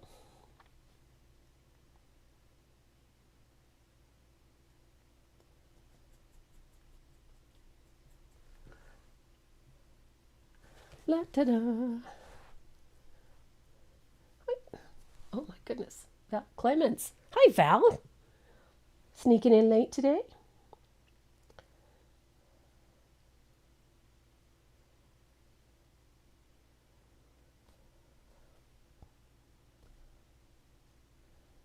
There we are. And then we'll go down and paint those boots, and this thing will be heading to finished. I love adding a little bit of that glazing medium to your base coats. Whenever you're base coating something, you'll find the paint just slides off of the brush very nicely. You have to tuck in a little bit of that Joe Sonia's.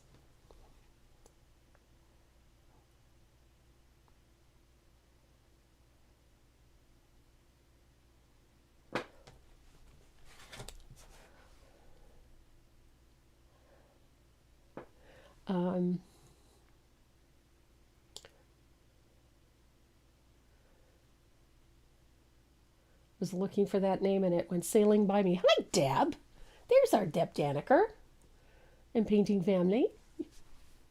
Church is a busy place, I can well imagine.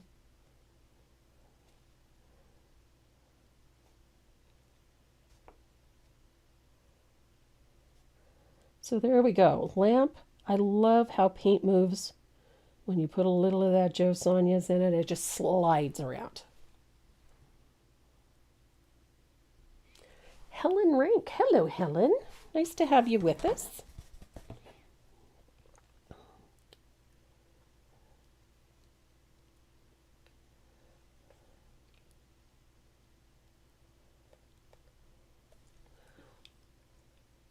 Michelle Dufresne, do I dress my...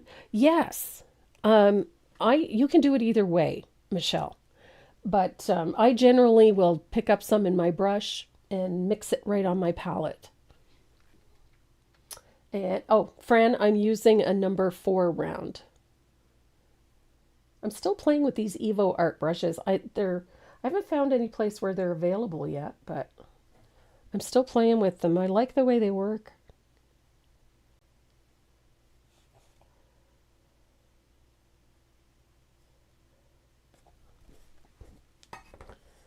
What was the name of the Jo Sonja medium.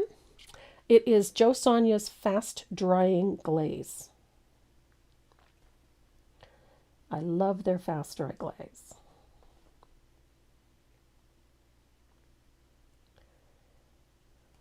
I always have a bottle handy, and I keep it in a little jar like this on my painting table. I go through a lot of it. But I use it to float with, I use it to base coat with, I use it for line work. Anytime I need to thin my paint for whatever reason, that's what I use. Water is just for rinsing my brushes.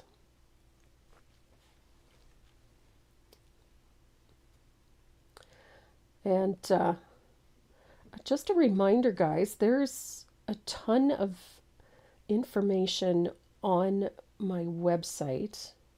If you go to the main menu at the top of the page and click on More, and then scroll down to educational material, and there's even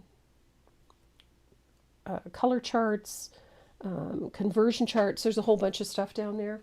There is a decor conversion chart in there, so it has all sorts of different brands of paint in it. So don't be afraid to make use of all of that information.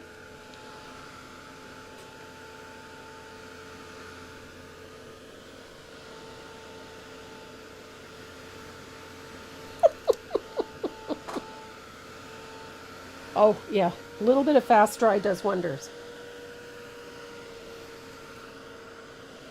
So, I've got the belt and the boots and the hat. So we're going to make sure that's good and dry. Love it. So on this belt, I'm going to come back with my little stencil brush, a little bit of warm white. And I think this one is still too wet. Yes, it is. Okay.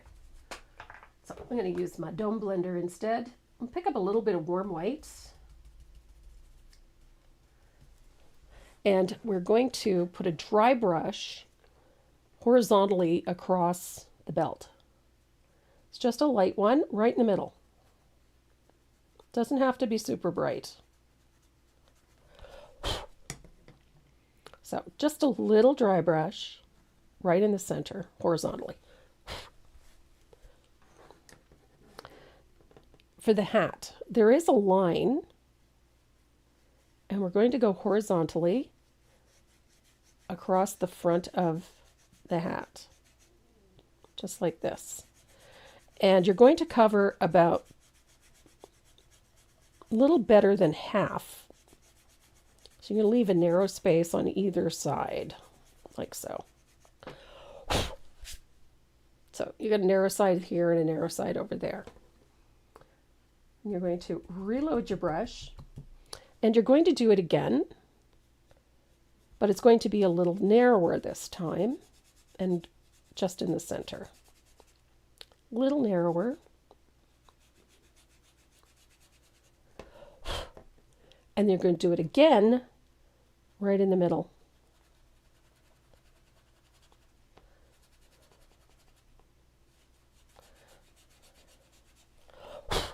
So what you get is a brighter spot in the center, gets a little and fades as it goes out on either side. So you can do this and then do that. And you see how I'm arching it at the top? Because there is an arch bit. So we've got this brighter spot towards the center, and it gradually fades out on either side. Now, if it gets a little too bright and turns everything gray, here's the solution. You're going to take your 1/2 inch angled shader, and you're going to pick up a little bit of lamp black, and oh goodness, I picked up white. So a little bit of lamp black. And then you're going to float down either side with a little bit of lamp black.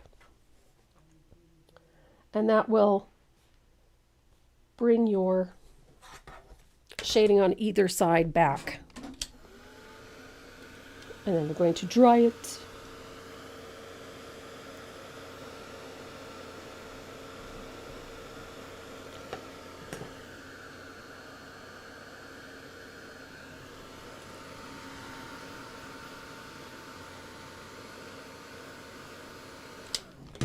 And then you can come back in with your dry brush and just soften the edges.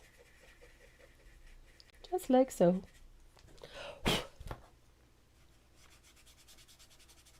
So anytime you overwork a shading, or overwork a highlight, you can come back in and adjust it just by deepening the shading on either side.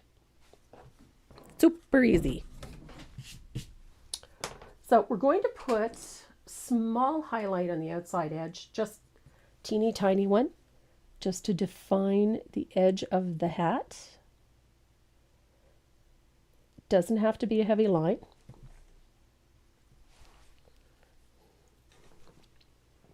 Donna Baker, what's the best brush? Either a Hake or my personal favorite is this. Just a second.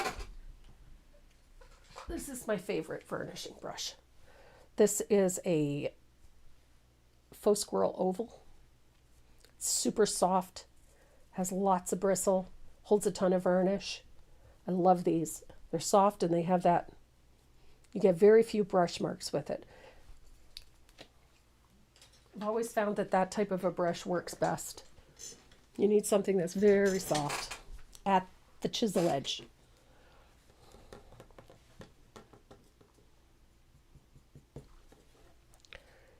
Oops, good grief.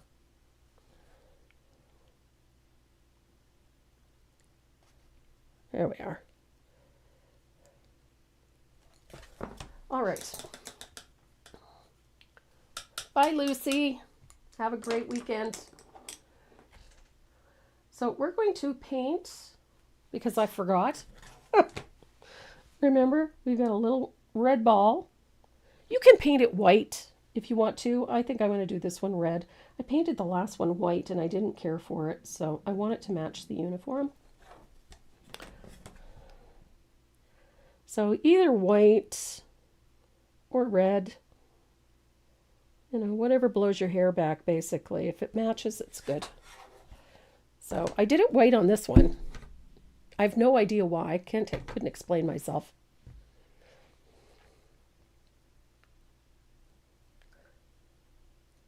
There we go.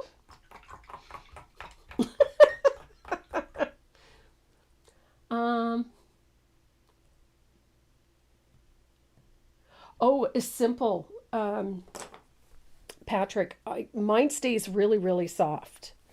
And the reason for that is that I wash it immediately after I'm finished varnishing and I condition it. So I wash it with just cool water and a little bit of Jack's Studio soap or a good quality brush cleaner.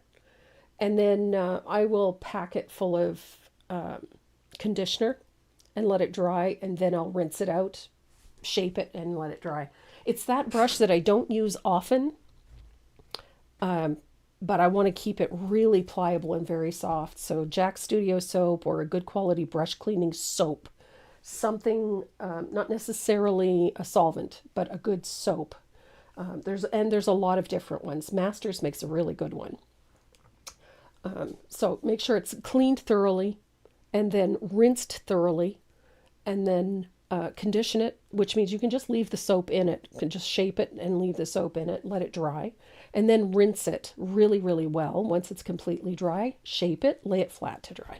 It'll stay. This one brush is probably close to 10 years old and it's still very soft. It's one of the reasons I love my faux squirrel is that when you can't kill them, they're such a durable brush. But I've had this one for years. and they're awesome for vernishing.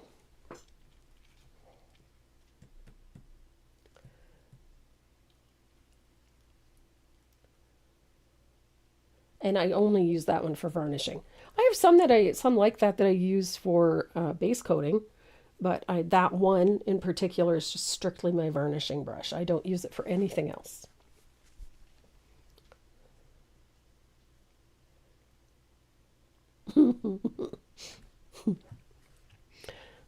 I love this. So our little the ball on top of his hat is dry. I'm going to use a little bit of Prussian blue to shade.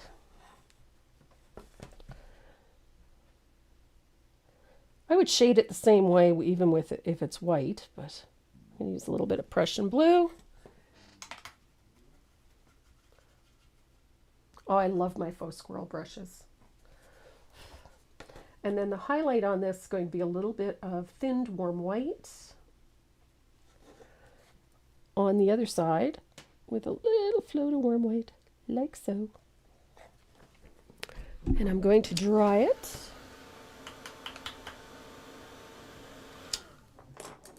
And then I'm going to use my liner to put a little... My liner has seen better days. Good grief. There we go. That's better. I'm going to put a dot of warm white right there.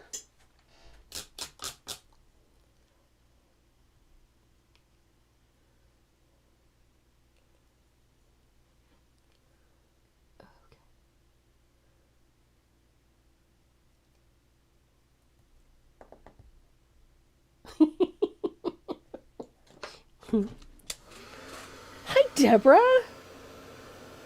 Nice to see you on here, sweetie. Okay. So our next step, we're going to tackle those boots. And the boots are easy. We're going to use that domed blender again. You could use a small stencil brush. You can use your favorite dry brush. My dry brush is wet. So are my two stencil brushes. So I'm going to use my dome blender.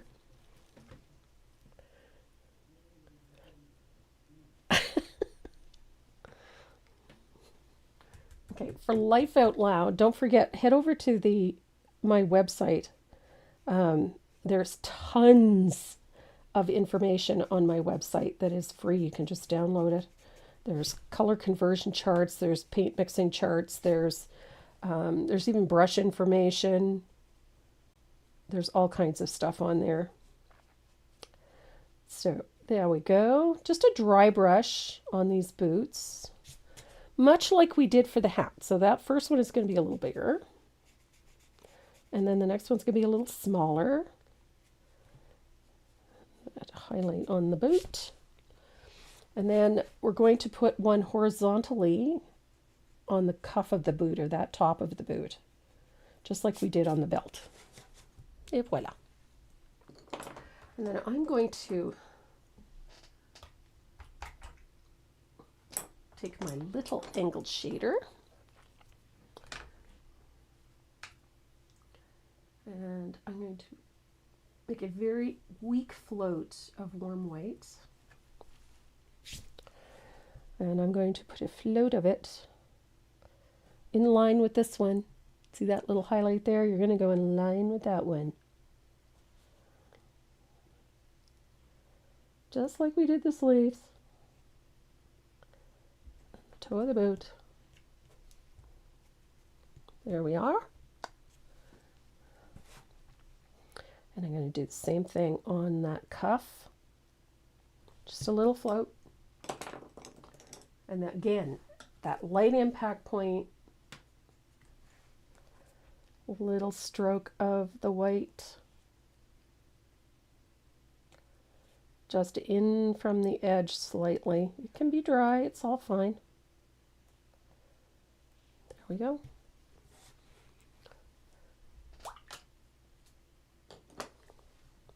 It amazes me how quickly this comes together, really. And I'm going to do just a little line. Oops.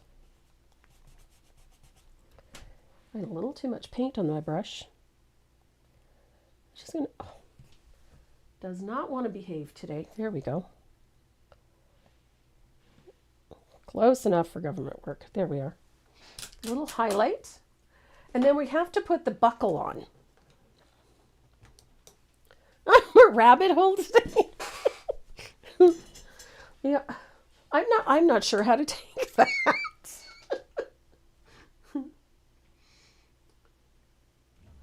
We added some free stuff to the website too, so there's tons of downloads this week. And we've added some new printables and we updated the print patterns as well. So some patterns that weren't available as a print pattern now are.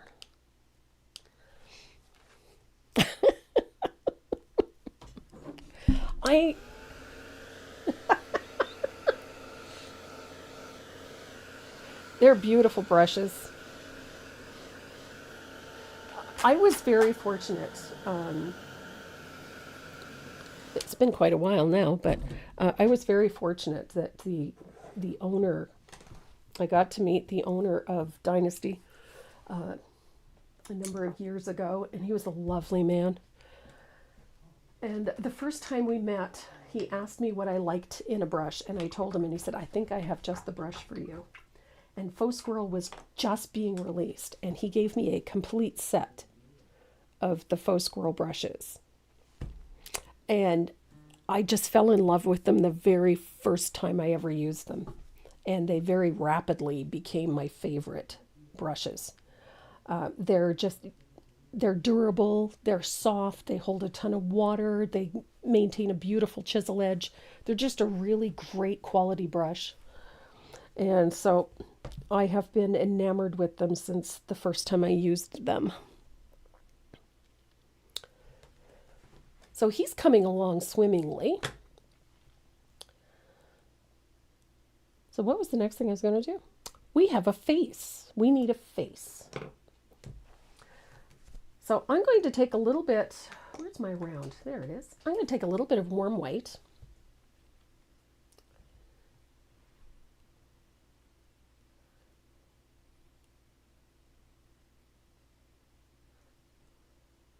Oops, the heck? Okay. I'm going to use a little bit of warm white. Sorry, I lost my train of thought. I was reading. I was reading some of the comments. Yeah, Donna, don't forget to use your coupon code if you're ordering brushes from the Brush Guys. So I'm going to use a little bit of warm white. We're going to put in some hair. So I try to get close.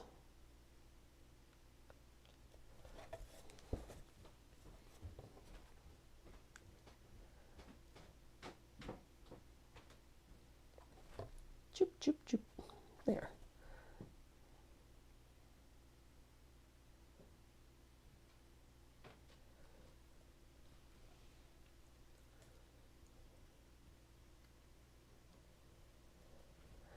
Well, they are without a doubt my favorite brush. Just like my favorite liners are the extra long detail liners in the microns. I love those. And just like my fugly brush, I love my fugly brush too. People still ask me, what the heck is a fugly brush? There's a reason I call it my fugly brush. Oh, the coupon code is Tracy M. Capital T, R-A-C-Y, capital M.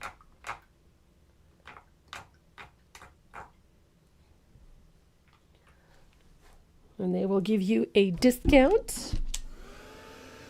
Same with Sandy's site. Same coupon code, Tracy M. If you're shopping on Sandy's site, she carries my Faux Squirrel as well.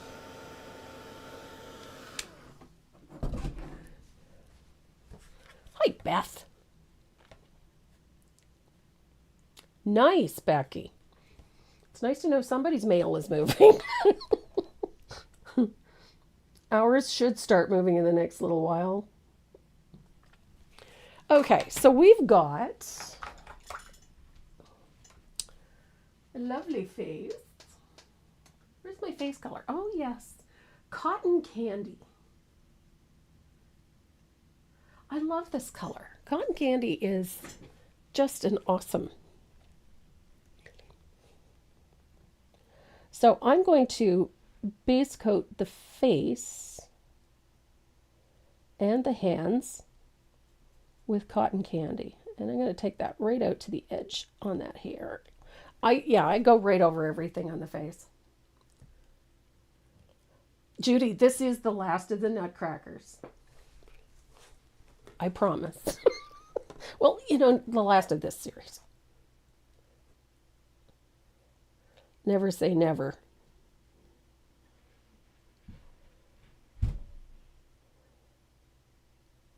I had way too much fun with them. They're fun to do. So I'm base coating the face with this cotton candy. And I'm going to take it. I know where that mustache goes. Look at that. Ta-da! Right over the mustache. It's just easier. We're going to freehand most of that in anyway. But it's easy enough to trace it back on because of the way it's positioned. So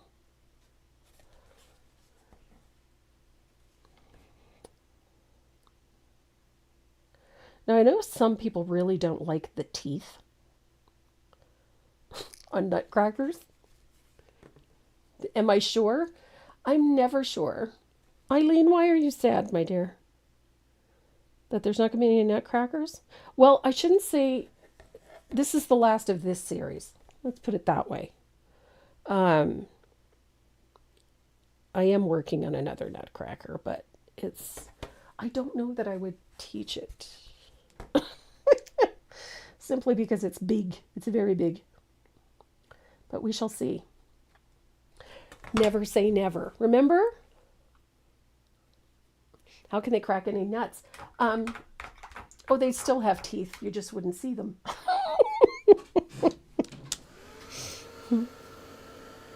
I could do a zombie Nutcracker for Halloween.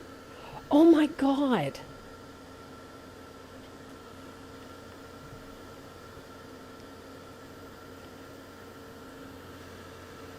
Oh my God, what a great idea.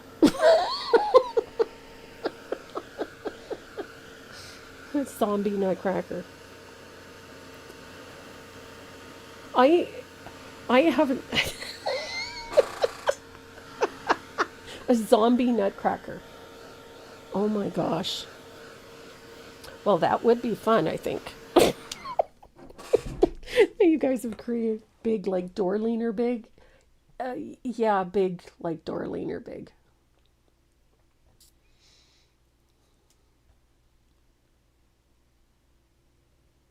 The bloody body parts. I don't know what he'd be carrying. I'd have to seriously think of that. One for Mardi Gras. Wouldn't that be fun? Wouldn't that be fun? I'm learning all kinds of things today. A Tracy original. Somebody had asked about one of my witch patterns. I don't think they're even on the website anymore. That's how old they are. And they're so hard to do because some of the medium that I used isn't available, but they are fun.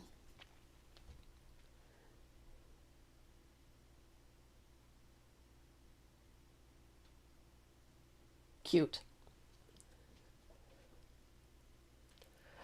Oh, a Nutcracker with a skull face? Yes, Karen, there is a pattern for the Merry Christmas rug. The floor cloth? Yeah. It's called an illuminated Christmas because it focuses on the illumination of the lettering. There we go. Okay. Face and then the hands. We're going to a Nutcracker for every season. Oh my gosh. You guys are just chock full of great ideas today.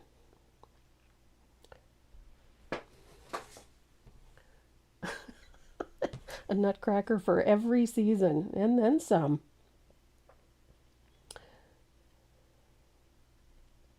That would be awesome. Or a pumpkin head with floating skulls. You guys are just incredible. A pumpkin head nutcracker. Oh my. Oh my. I have a witch. I have one of my a witch nutcracker. She's called a Waldhexe, forest witch. I have one of those.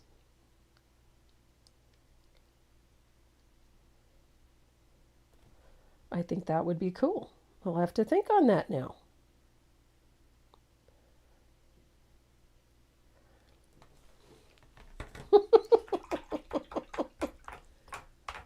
Yes, the Witch's Brew is a good one.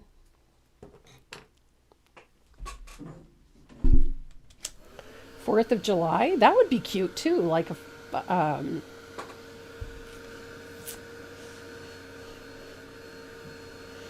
yeah.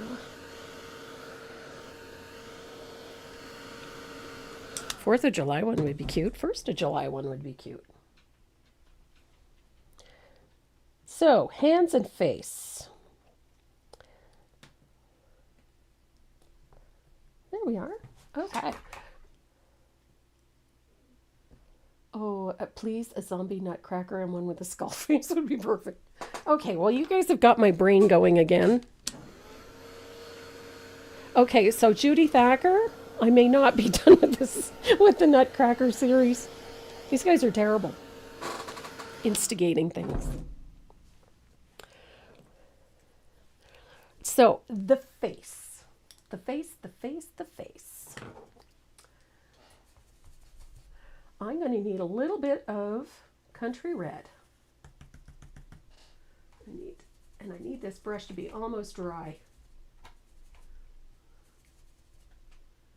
Okay, so we're going to give him some rosy cheeks. So a little country red on a soft stencil brush. And we're going to give him some rosy cheeks. Little dry brush like that. Look how fun. Super easy. A little bit of country red dry brushed on there. Isn't he cute?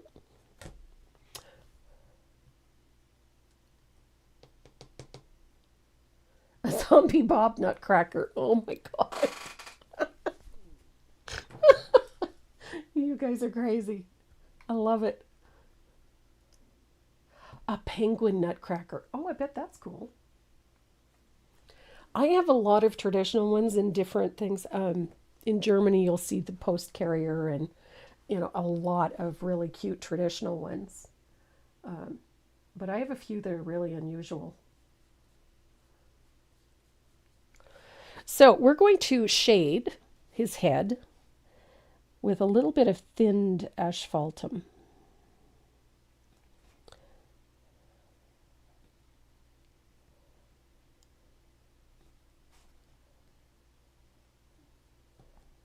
Oh my stars, I can't float.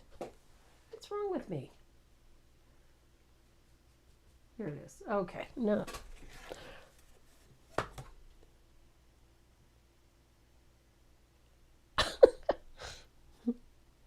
So, little float. Oof. Terrible float. Terrible, terrible, terrible. Terrible. Just terrible. There we go. That's better. And then I'm going to have to dry this.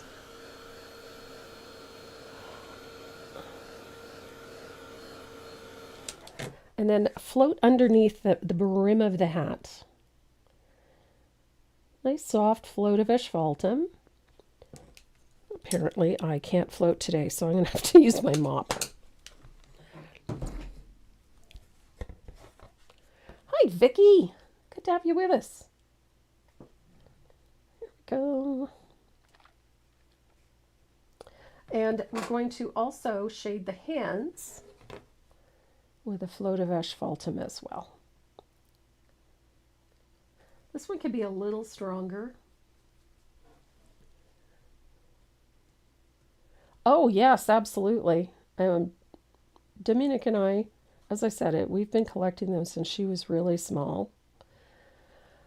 I have a shaker hutch, and we usually put them all in there and intermix them. I have a small collection of oil lamps too, so I mix them in with the oil lamps. And I think we're close to like 150, 160. Yeah, we've got quite a few, and they range in size from just a couple of inches to we have one that's almost 3 feet tall. So, and they're traditional wooden nutcrackers. There's no plastic ones. They're all traditional style wooden nutcrackers. So there we go.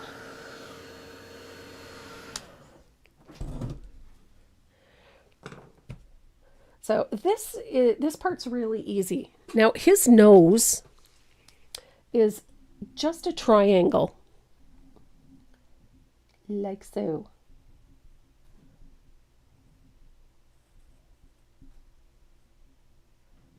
And I like to just freehand it on like that. And we're going to shade one side of the nose with thin asphaltum. Just like that. Oh, needs to be a little stronger. Right there. And then a little bit under the nose as well, just like that. I'm going to soften it a little bit. So it's just like an L shape, reversed L shape, I guess. And then we're going to highlight the other side of the nose with a little float of warm white. But on the nose. Just like that.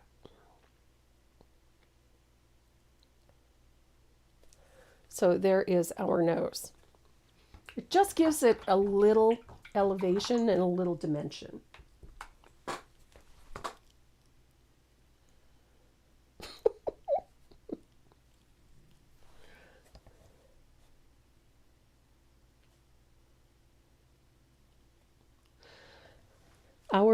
You're talking about acorns. There's a lovely couple that live directly behind us. And they have a beautiful, Margaret, her name is Margaret. She is just the most extraordinary gardener. She's beautiful gardens, flower beds. And her husband is very talented as well when it comes to woodworking and whatnot. And they have a beautiful deck. And they have a gorgeous gazebo. And the gazebo has a metal roof. And there is a massive oak tree in the backyard. And it sounds like gunfire when they come up, when they come off that tree and hit that metal roof. It's almost comical at times. So we've got a nose. We have cheeks. We're going to use our little shape maker one more time. And I chose this one. It's a little bigger than... Yeah, I have lots of squirrels too. So I'm going to come about 1/8 of an inch away from the nose and just slightly below the top of the nose. And I'm going to grab my little bit of lamp black on a stencil brush. And we're going to stencil that eyeball in. Comme ça. That's one. I'm going to dry it. We're getting there.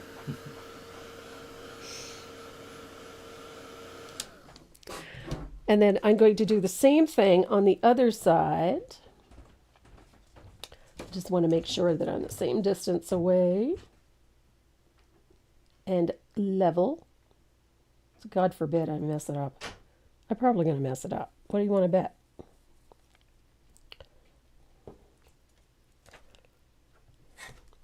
Not too bad. But again, use that shape maker for doing eyeballs and things like that. Just makes life so much simpler. Oh, that's okay. I got room for eyebrows now. So it's nice and dry. I'm going to grab my other, no, I need a small round. There it is. I got a small round.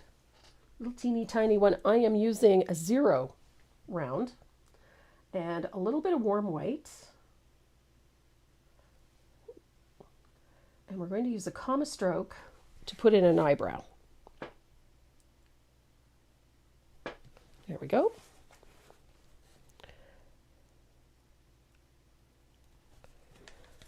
Comma strokes. See, he's got eyebrows. This one could be a little longer. There we go.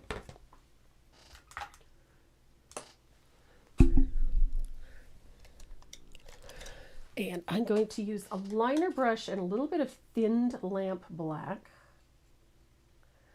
Now, if you're not really handy with a liner brush, not everybody is. I mean, my hands shake, so if you struggle with it, you're going to use your liner brush to do that eye line. And you're going to bring it down to about the halfway mark on the eye, just like so.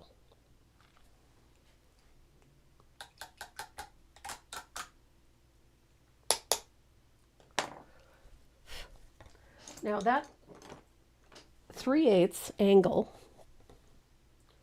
I'm going to take a little bit of warm white, and we're going to, and it's heavily thinned. You don't want it full strength. And we're going to put a highlight just in from the edge.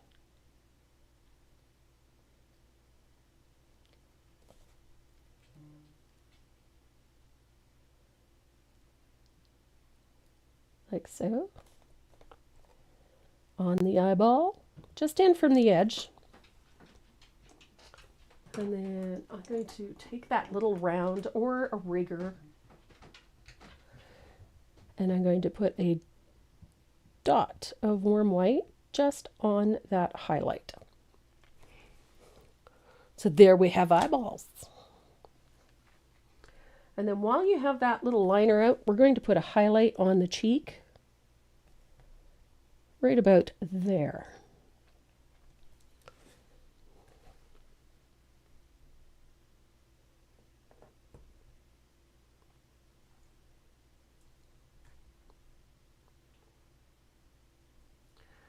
So I'm going to grab my other round, and we're going to do the beard.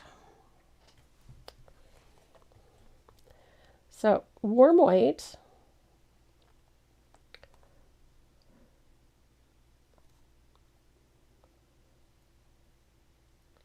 like so. And again, follow the shape of the area that you're painting.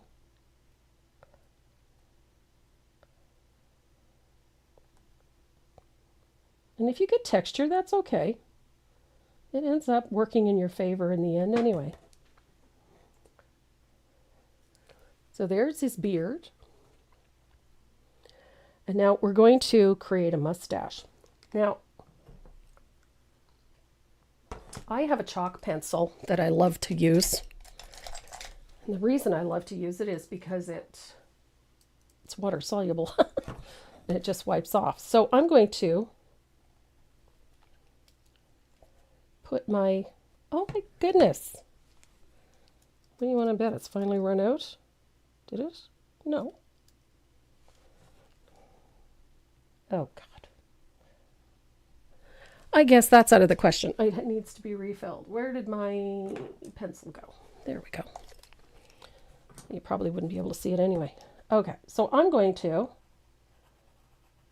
make a mustache like so.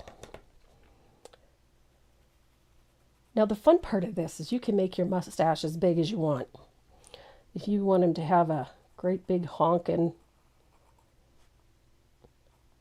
mustache, then give him a honkin' big mustache. It can be whatever you want. And then we're going to use warm white to paint it in.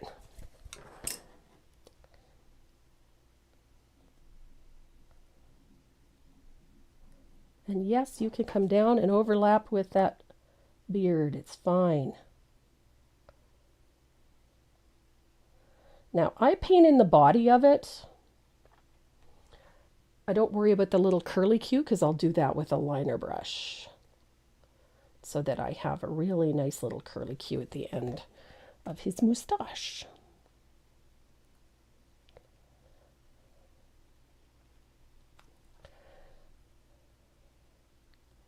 I like the quirky little things that happen when you're painting.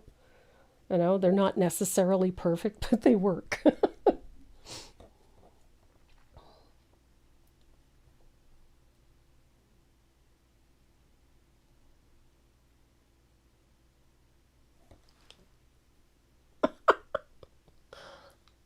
Hi, Cindy Kessler. Thank you. I rather like them too.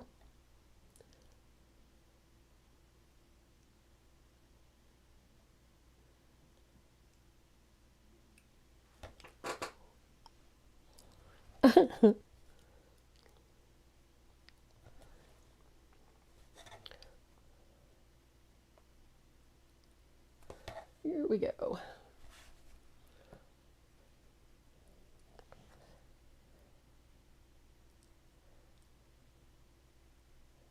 Okay, I think I've got my beard under control here.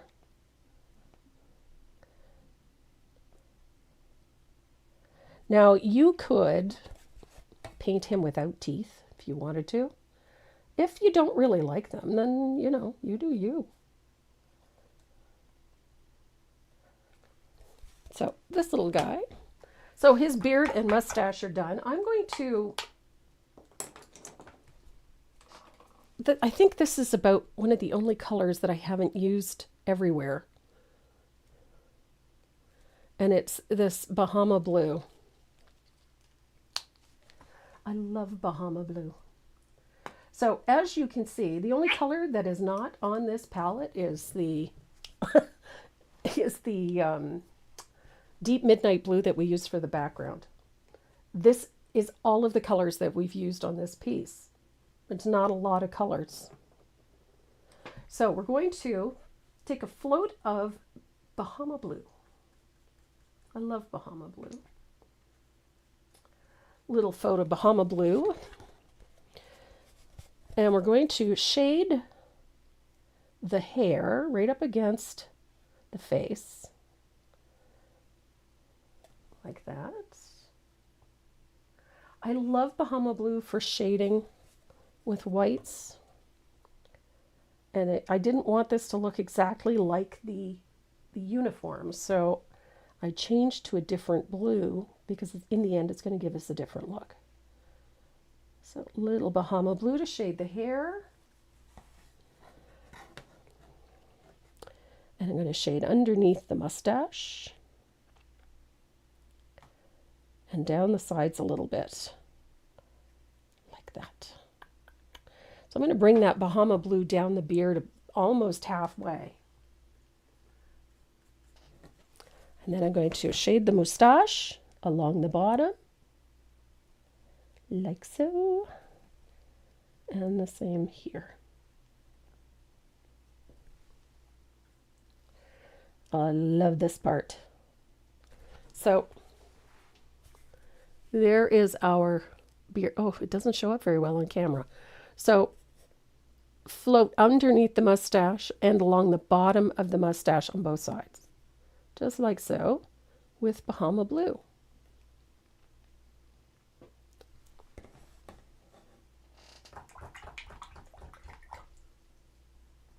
Ah, thanks, Nance. And thank you.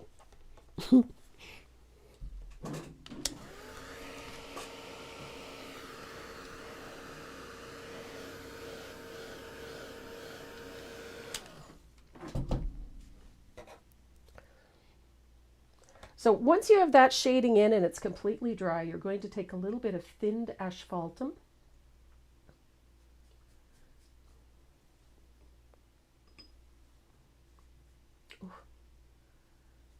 Got a little too much glaze in my brush this time around, and you're going to deepen that float underneath the moustache with a float of asphaltum, right over top of all of that Bahama blue. And you're going to do the same thing to the bottom of the mustache and to the hair. Comme ça. Have a great weekend. 6-inch Nutcracker painted bubble. Oops, double trouble.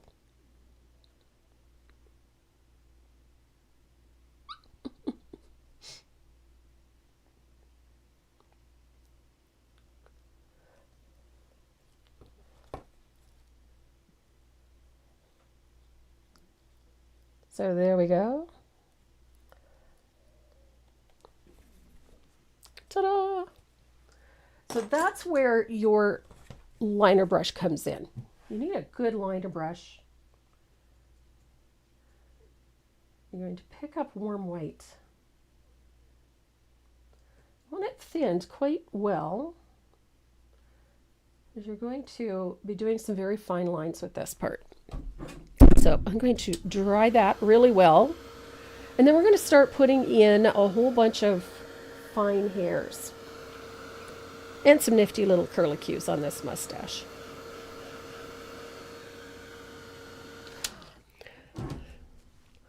So I like this little guy, and he's cute with his mustache like that, but I love the little curlicue on the mustache. I just think it gives him a little more character, having that little curlicue in there. And then we're going to add some wonderful little details to this mustache with fine strokes of warm white over top. Keep them loose and open. They don't have to be perfect, and they don't have to go everywhere. But at the edges, make sure that some of those little hairs come out past the edge of the beard and onto the coat where it overlaps the shading. It just gives the beard a little extra texture that you can't see on this camera because the light is whiting it out.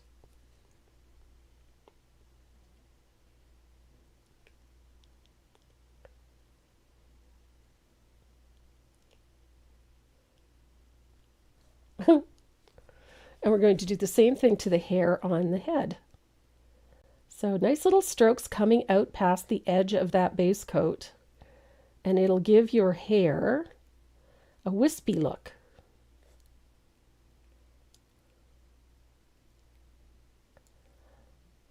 Nice fine lines. Take your time loading your brush. Make sure you got lots of glaze in there. Load it up. Nanette, hi!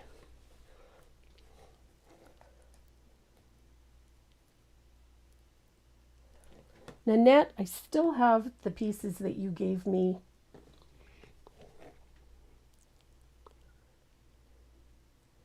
I have all my skull plates, all that wonderful stuff that you were so sweet to give me. I've never forgotten. Most of them are in my wonderful things cabinet. I'm a bit of a pack rat.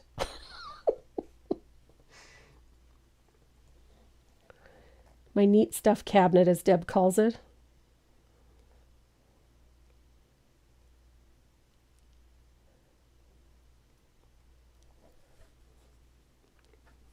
I like those little fine lines that you see on the edge. Just gives everything. It has been a while, and I've never forgotten it. And I still have them.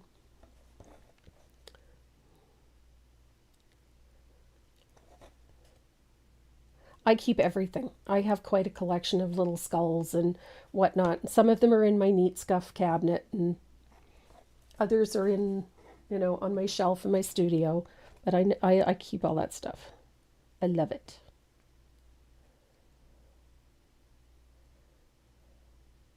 And I use them. It has been a while, but as I said, I've never forgotten. And I remember when people do things like that for me. It's just appreciated like you've no idea. So, a same thing that we did to the hair, we're going to do to the moustache. Again, I like to see a few little strands come out past the edge. Yeah, it's a fast drying glaze. Karen Marburg, what was the first painting I did? The first painting I did was in oils in 1975. And it was a landscape of mountains and a lake, like Lake Louise. And it was one of my favorite pieces. But yeah, that was my first. That was in 1975. I was 12, in case you were wondering.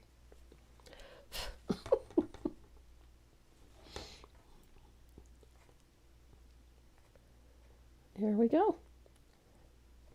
See, he looks so sweet without teeth. But he has a nice little shadow there so that you get the depth under his moustache. So you can come back in with a little bit of that Bahama blue and a little bit of asphaltum, and you can deepen that shadow there just to give his mouth a little more shape. But there you go. Was I in kindergarten? No. What size liner? It's a 5/0 extra long detail liner. Yes, it was, darling. I've been painting for 50 years.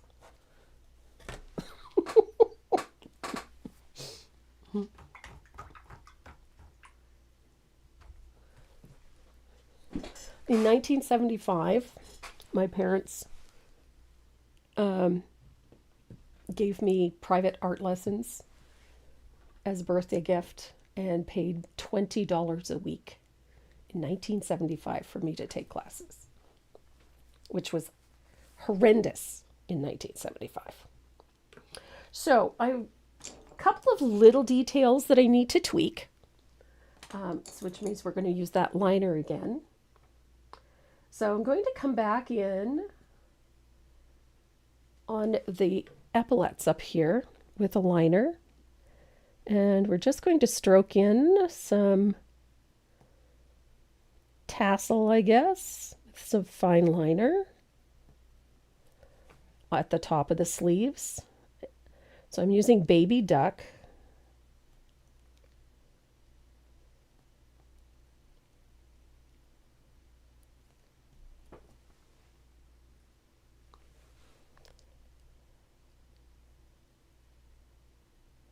Just stroke in, just like so. And then we're going to do the same thing with a little bit of orange flame.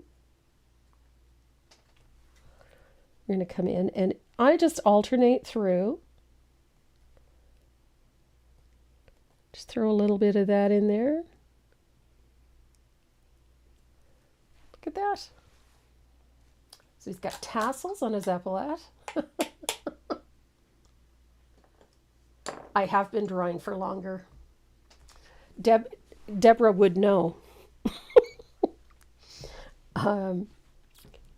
Give you a little history. Deborah pops in every once in a while, but I have known Deborah close to 60 years. Wow. Yeah, it's been at least 60 years. So yeah, Deb and I have been lifelong friends, basically. You know, lose track of each other every once in a while and then meet up again. Lose track with each other and then meet up again. We've been doing that since we were toddlers. So I need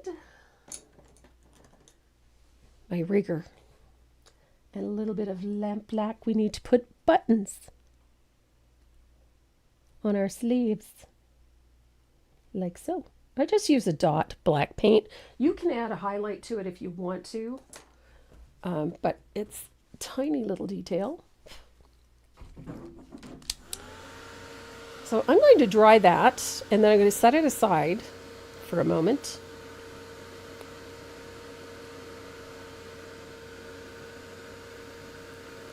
I'm going to set this aside because we have some candy canes to paint. So set that aside. We've got 1, 2, 3. I'm missing a candy cane. Where did it go to? Oh, I'm not missing a candy cane. I just didn't take it out of the package. There. So we have 4 candy canes. I'm going to grab filbert.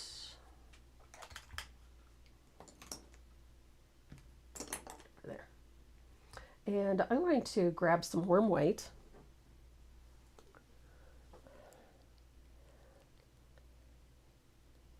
And I like the fact that these are etched. Now, if I'd been thinking, I would have base coated these beforehand, but I didn't. They're a little finicky, but that's okay. So they are etched just to make your life a little easier. So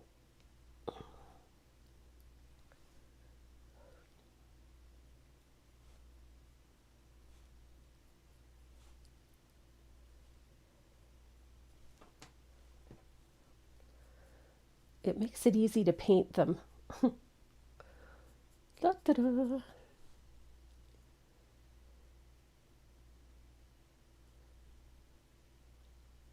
Oh my goodness.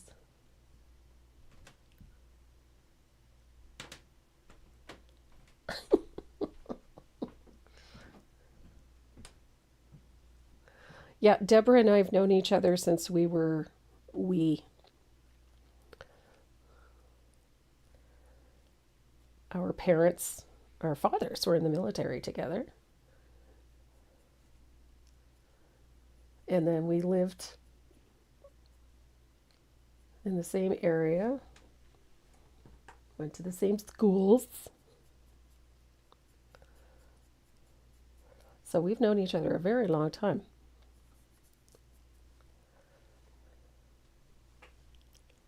In diapers, yes, exactly. We were in diapers. And Karen is another one. Karen Jones is, I've known Karen for almost 40 years. So we've been friends a long time. Seen each other through thick and thin, us.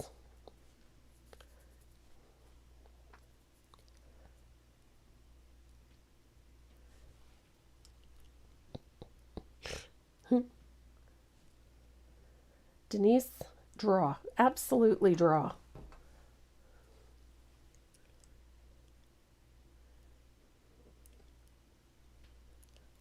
Wow.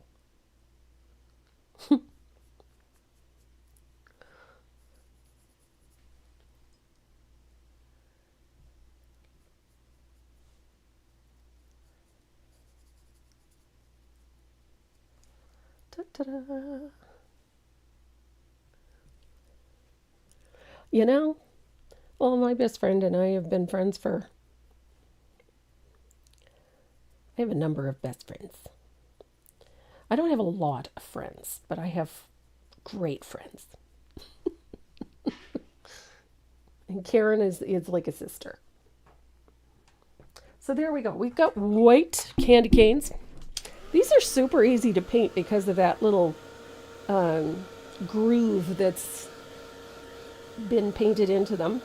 And we're going to treat the candy canes just like we treated the arms and legs on our Nutcracker. So I'm going to need something small. Where's my rigger? There it is. Now the color we're using is that country red.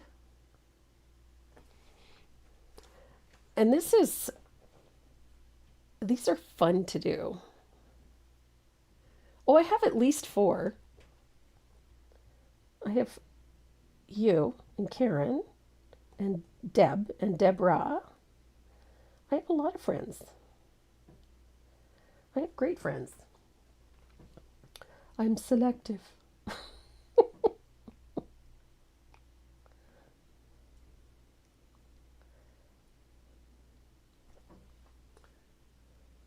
And Nancy Kalinuk on here. Um, Her and I have known each other for more than 40 years.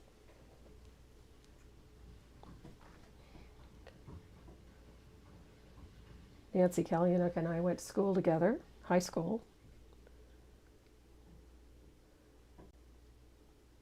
We were friends all through high school. And we were friends when she was a police officer, and friends again. And we'll likely be friends in the nursing home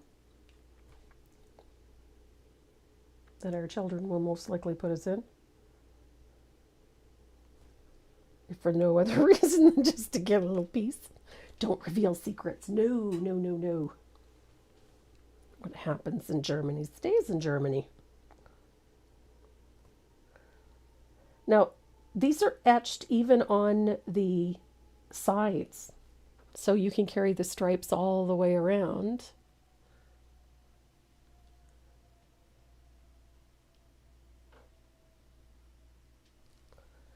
Well, you know what?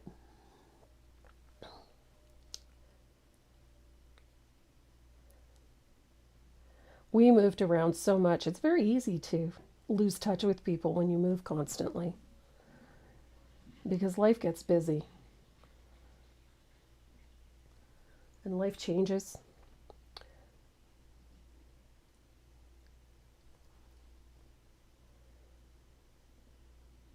There we go. Okay. Now I did a candy cane for the hats and a candy cane for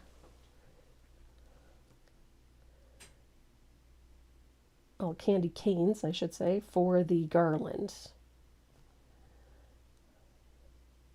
Now, of course, you could paint these any way you like. There's nothing to say you have to do them exactly as I've done them. So if you have a preference, by all means, do them. You could change the color palette altogether. Do it in shades of pink or whatever you like.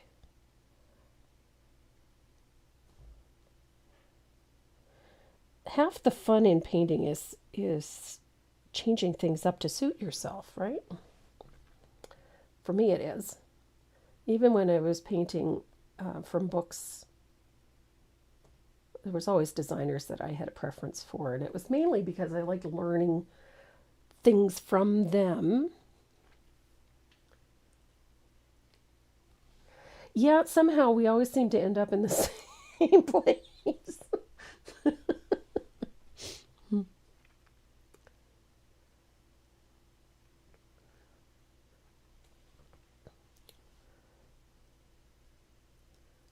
And I think, having come from a military family, and I think Nancy can attest to this, it makes military life a little easier having come from it. Not that it's easy, but it makes it easier because you kind of have an idea of what to expect. I think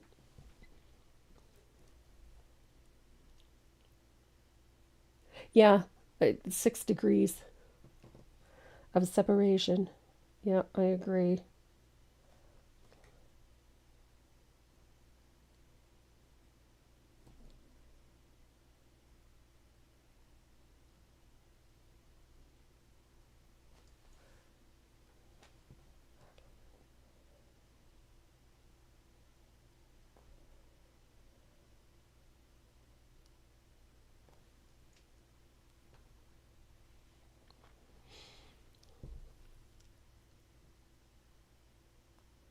There we go.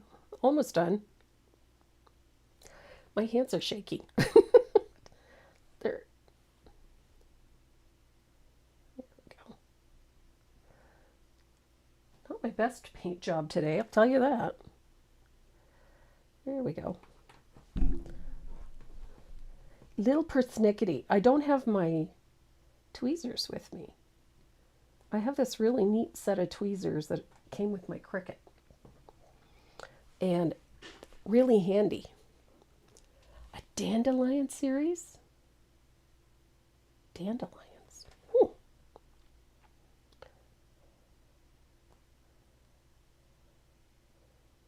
I could do a weed series. Dandelions. Or are you talking about the puffball state? I don't know, dandelions seem to be popular. People like that puffball state of them. Deborah, have a great time. Take care. Sanding shelves outside. Good for you. It's a good place to do it. Okay.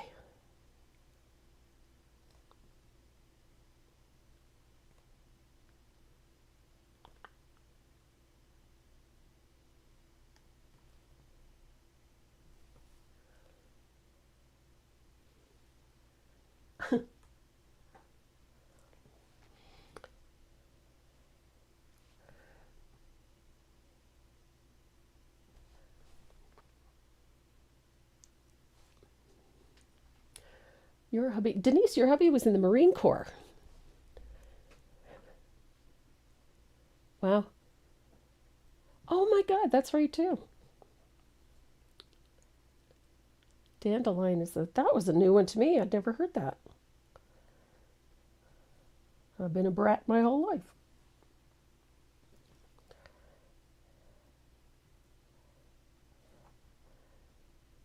Oh, I'm almost done these crazy candies.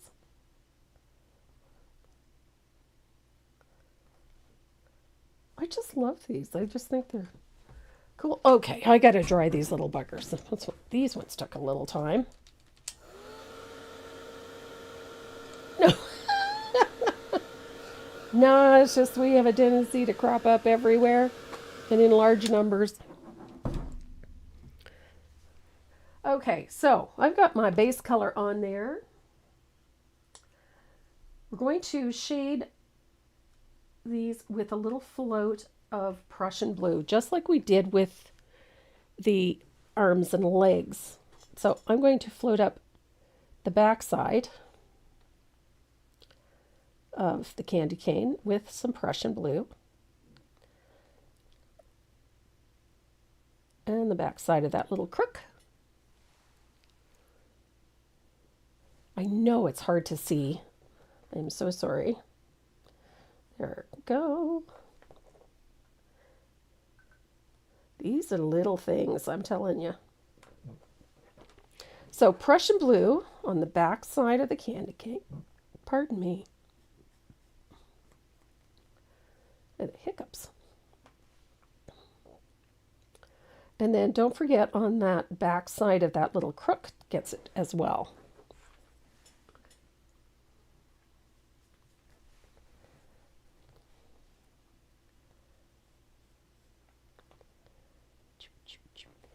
There we go. Okay. There we are.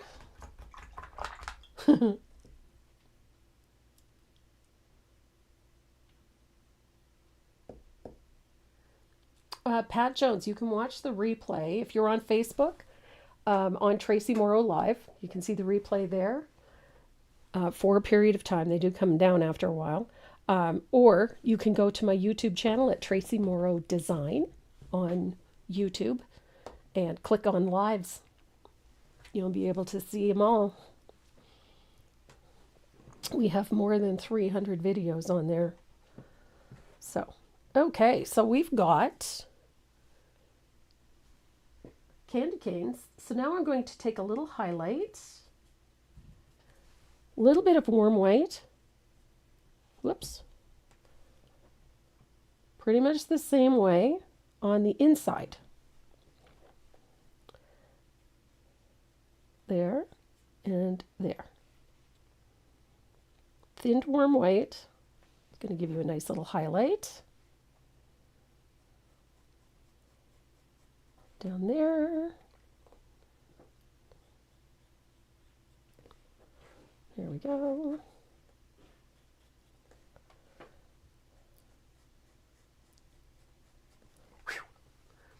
It is tricky.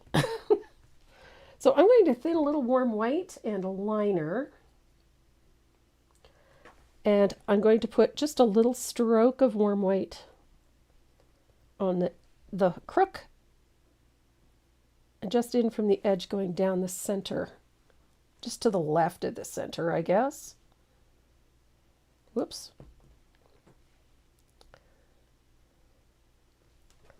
So that's our little highlight.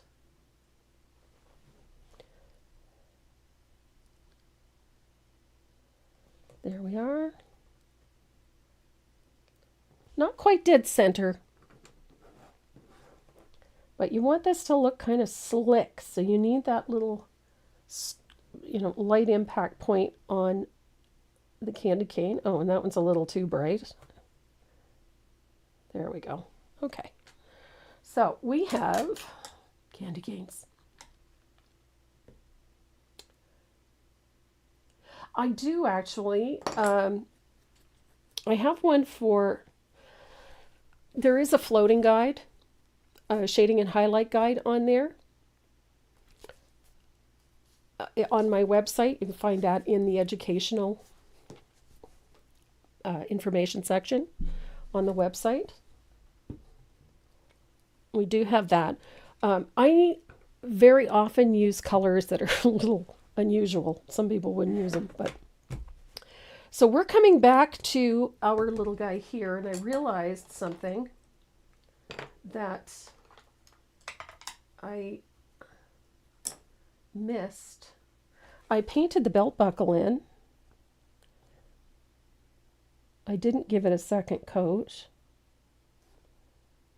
I also didn't shade it or highlight it, which I need to do because it matches the rest of it.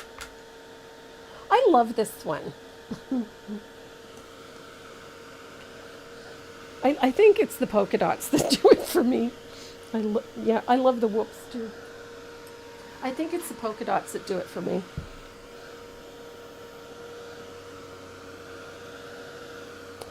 Okay, so that's nice and dry. I'm going to take my little angled shader again. I forgot to do this when we did all of that when I did the belt. So I just need to put a little bit of that orange at the top of the belt buckle and let it come down a little.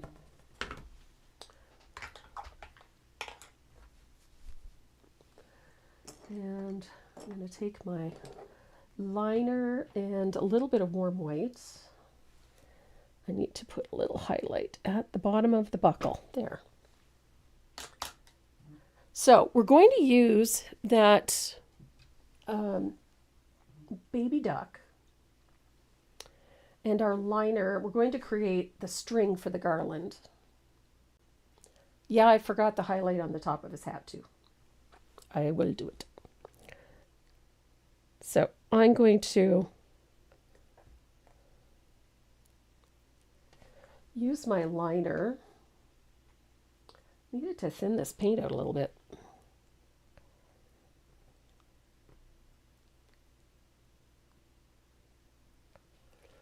And there's our curlicue. And I did not want just one. I love having multiples. And they really should overlap each other a little bit, if only in a couple of places. And then we're going to do a U shape, like so. And again, we have to overlap a little bit. There we go. Now, one thing that I really love in a series like this, for continuity's sake, I've got my gold paint pens. I like the uniform on this guy too. Yeah, the top of his hat gets a little line as well of that thinned warm white. So here we are.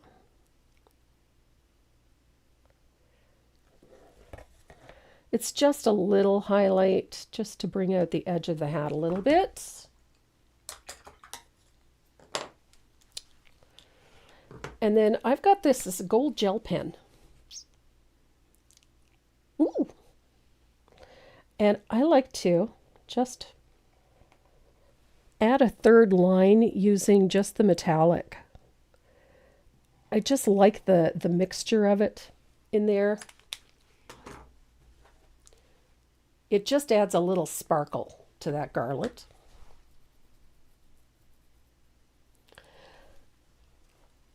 Now, I'm going to dry this really well because I'm going to take my Factus Black eraser and erase some graphite lines.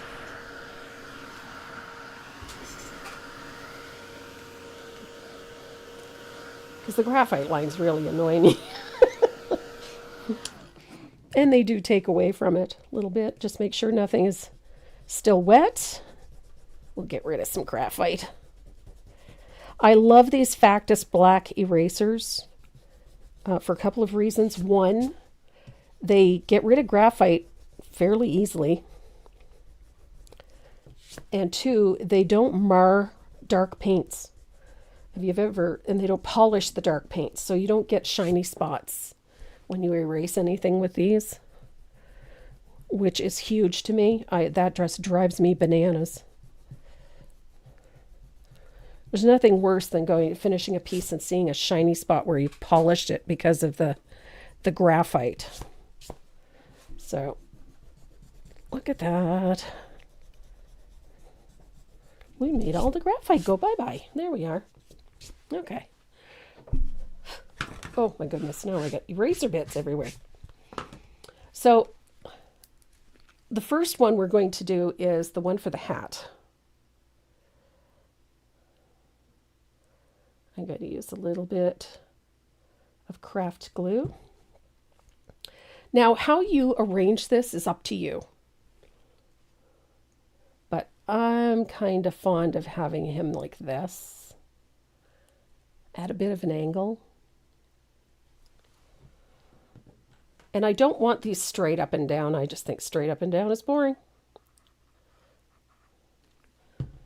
So I've got way too much glue on this one, so I'm going to pick some up. And I like these to sort of, go at a variety of angles. Like that.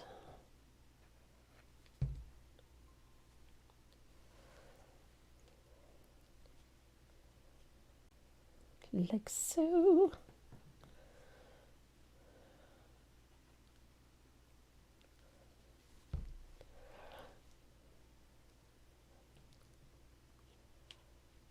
And like that.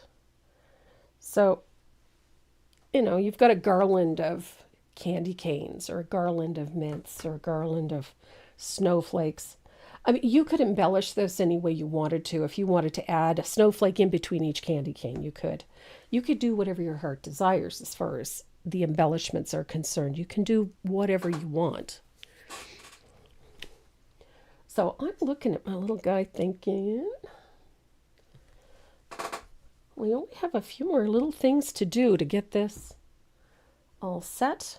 So my next thing, one of my favorite things, I love putting borders on things, and I like to do it with the gold paint pen, primarily because this just finishes edges so nicely.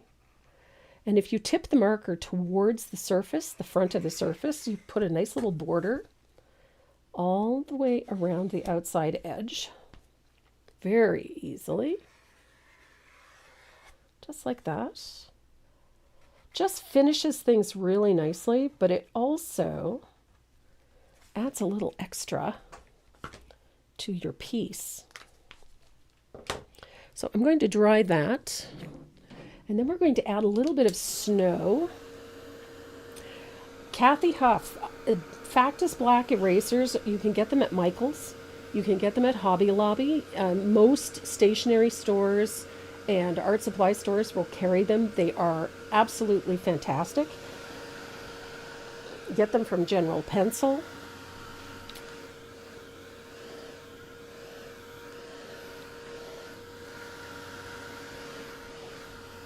It's called a Factus Black 18.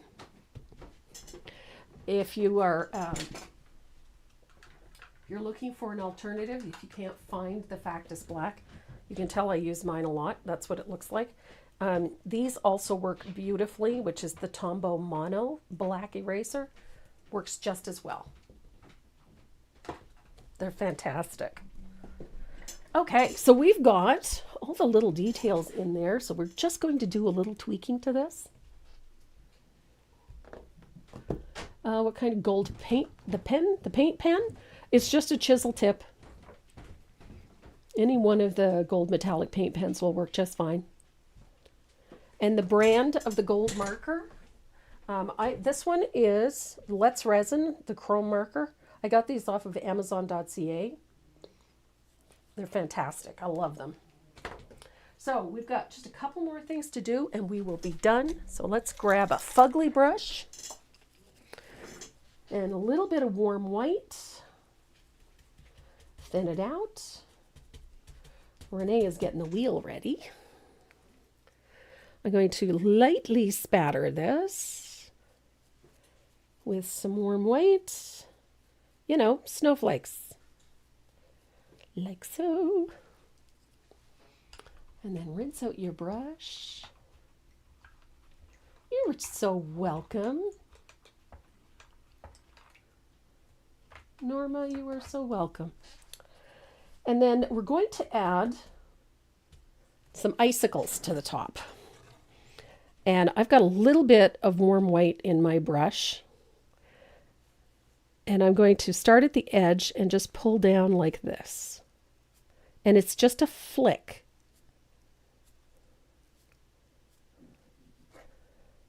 Super easy. So they're kind of faint, which is what we wanted. Then we're going to take our liner and a little bit of thinned warm white, and we're going to stroke in just a few little brighter icicles. Short, long, whatever you want. Just like that.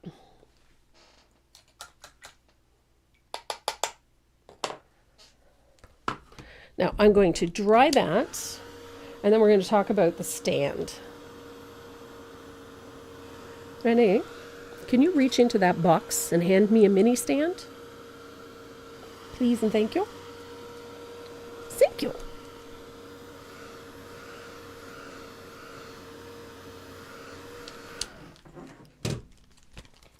Now, when it comes to the icicles, you can do as much or as little as you like.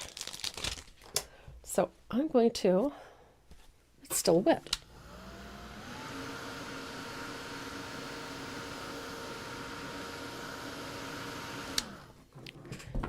Now for the stands are, these little things are great. So the stand looks like this. It comes in two pieces. And you're going to put a little bit of glue on the back side. Like so. And then you're going to center it on the bottom and have the bottom edge touching the bottom edge. Needs to be nice and centered. And then just give it a few minutes to dry. And then you can put a little bead of glue inside the groove.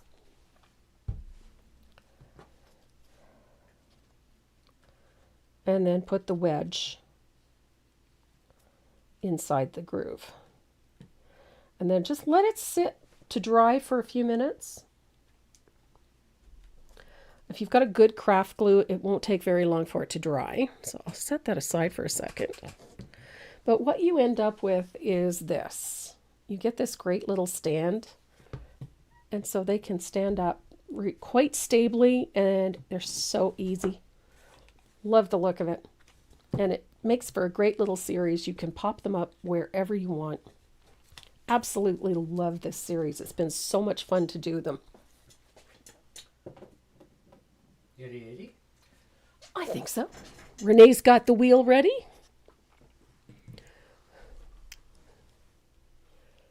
Holy Moses. You can tell everybody's off net. Okay. Oh, yay. So, again, I'll just reiterate about today's giveaways. Inside your giveaway for today is the kit and the pattern. We've printed out the pattern for these little sweater hearts. So you not only do you get the heart and the pin, but you also get the pattern and the stencil to do it with. And there will be a video this week on how to do these little hearts. They're so much fun. So you'll have everything you need to sit down and paint your little heart pin. And the giveaways include a surprise pack of stencils, so that there's at least 4 stencils in the surprise pack. Plus, you're going to get the kit for the pin, and then you're each getting one of our little washboards, the little kit to do the washboard as well, the little one.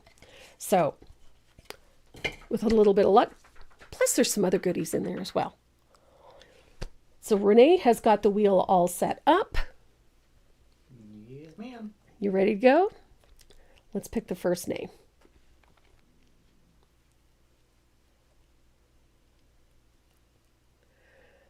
And it is going to Harolyn Newell. And as always, if your name is drawn, it shows up on the screen. Make sure that you hop over to the website, click on the little speech bubble in the lower right-hand corner of the screen, and send us your shipping information, please. And Bonnie Duncan, it has been reduced to rotating strikes, so we should start seeing some mail coming through soon. But we've been shipping through UPS and Purolator, so trying to keep up. And the next one goes to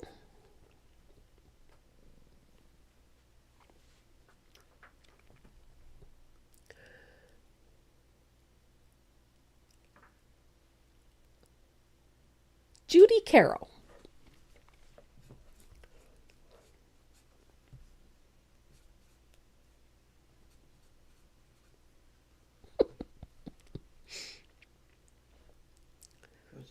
Doa? Dope. Oh, is that how it's spelled? I guess so. I thought it was spelled just D-O-H. I thought so too, but awesomeness. And we have one more.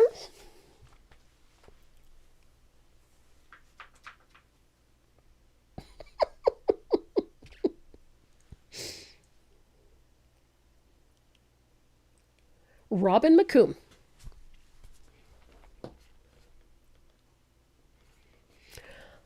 All right, guys, thanks so much for coming and playing in my sandbox today. It's nice to have you all with me. Next Saturday, we're going to be doing something a little bit different, something more fall-oriented. So keep your eyes peeled. Should have a new pattern up for you on Monday. And I'm looking forward to spending some more time with you next Saturday. In the meantime, to all my Canadian friends, I hope you have a fabulous Thanksgiving weekend. Enjoy this beautiful weather and enjoy your time with your family as well. To everybody else, love you. See you again soon. Stay safe. Happy Thanksgiving. And pet your dog. And pet your dog. Did I bump the camera? Probably. You did. That was on purpose, though. What? Wiggling it like that. Yeah. Wiggle, wiggle, wiggle, wiggle. Stop it. You're going to make me dizzy. All right. We're out of here.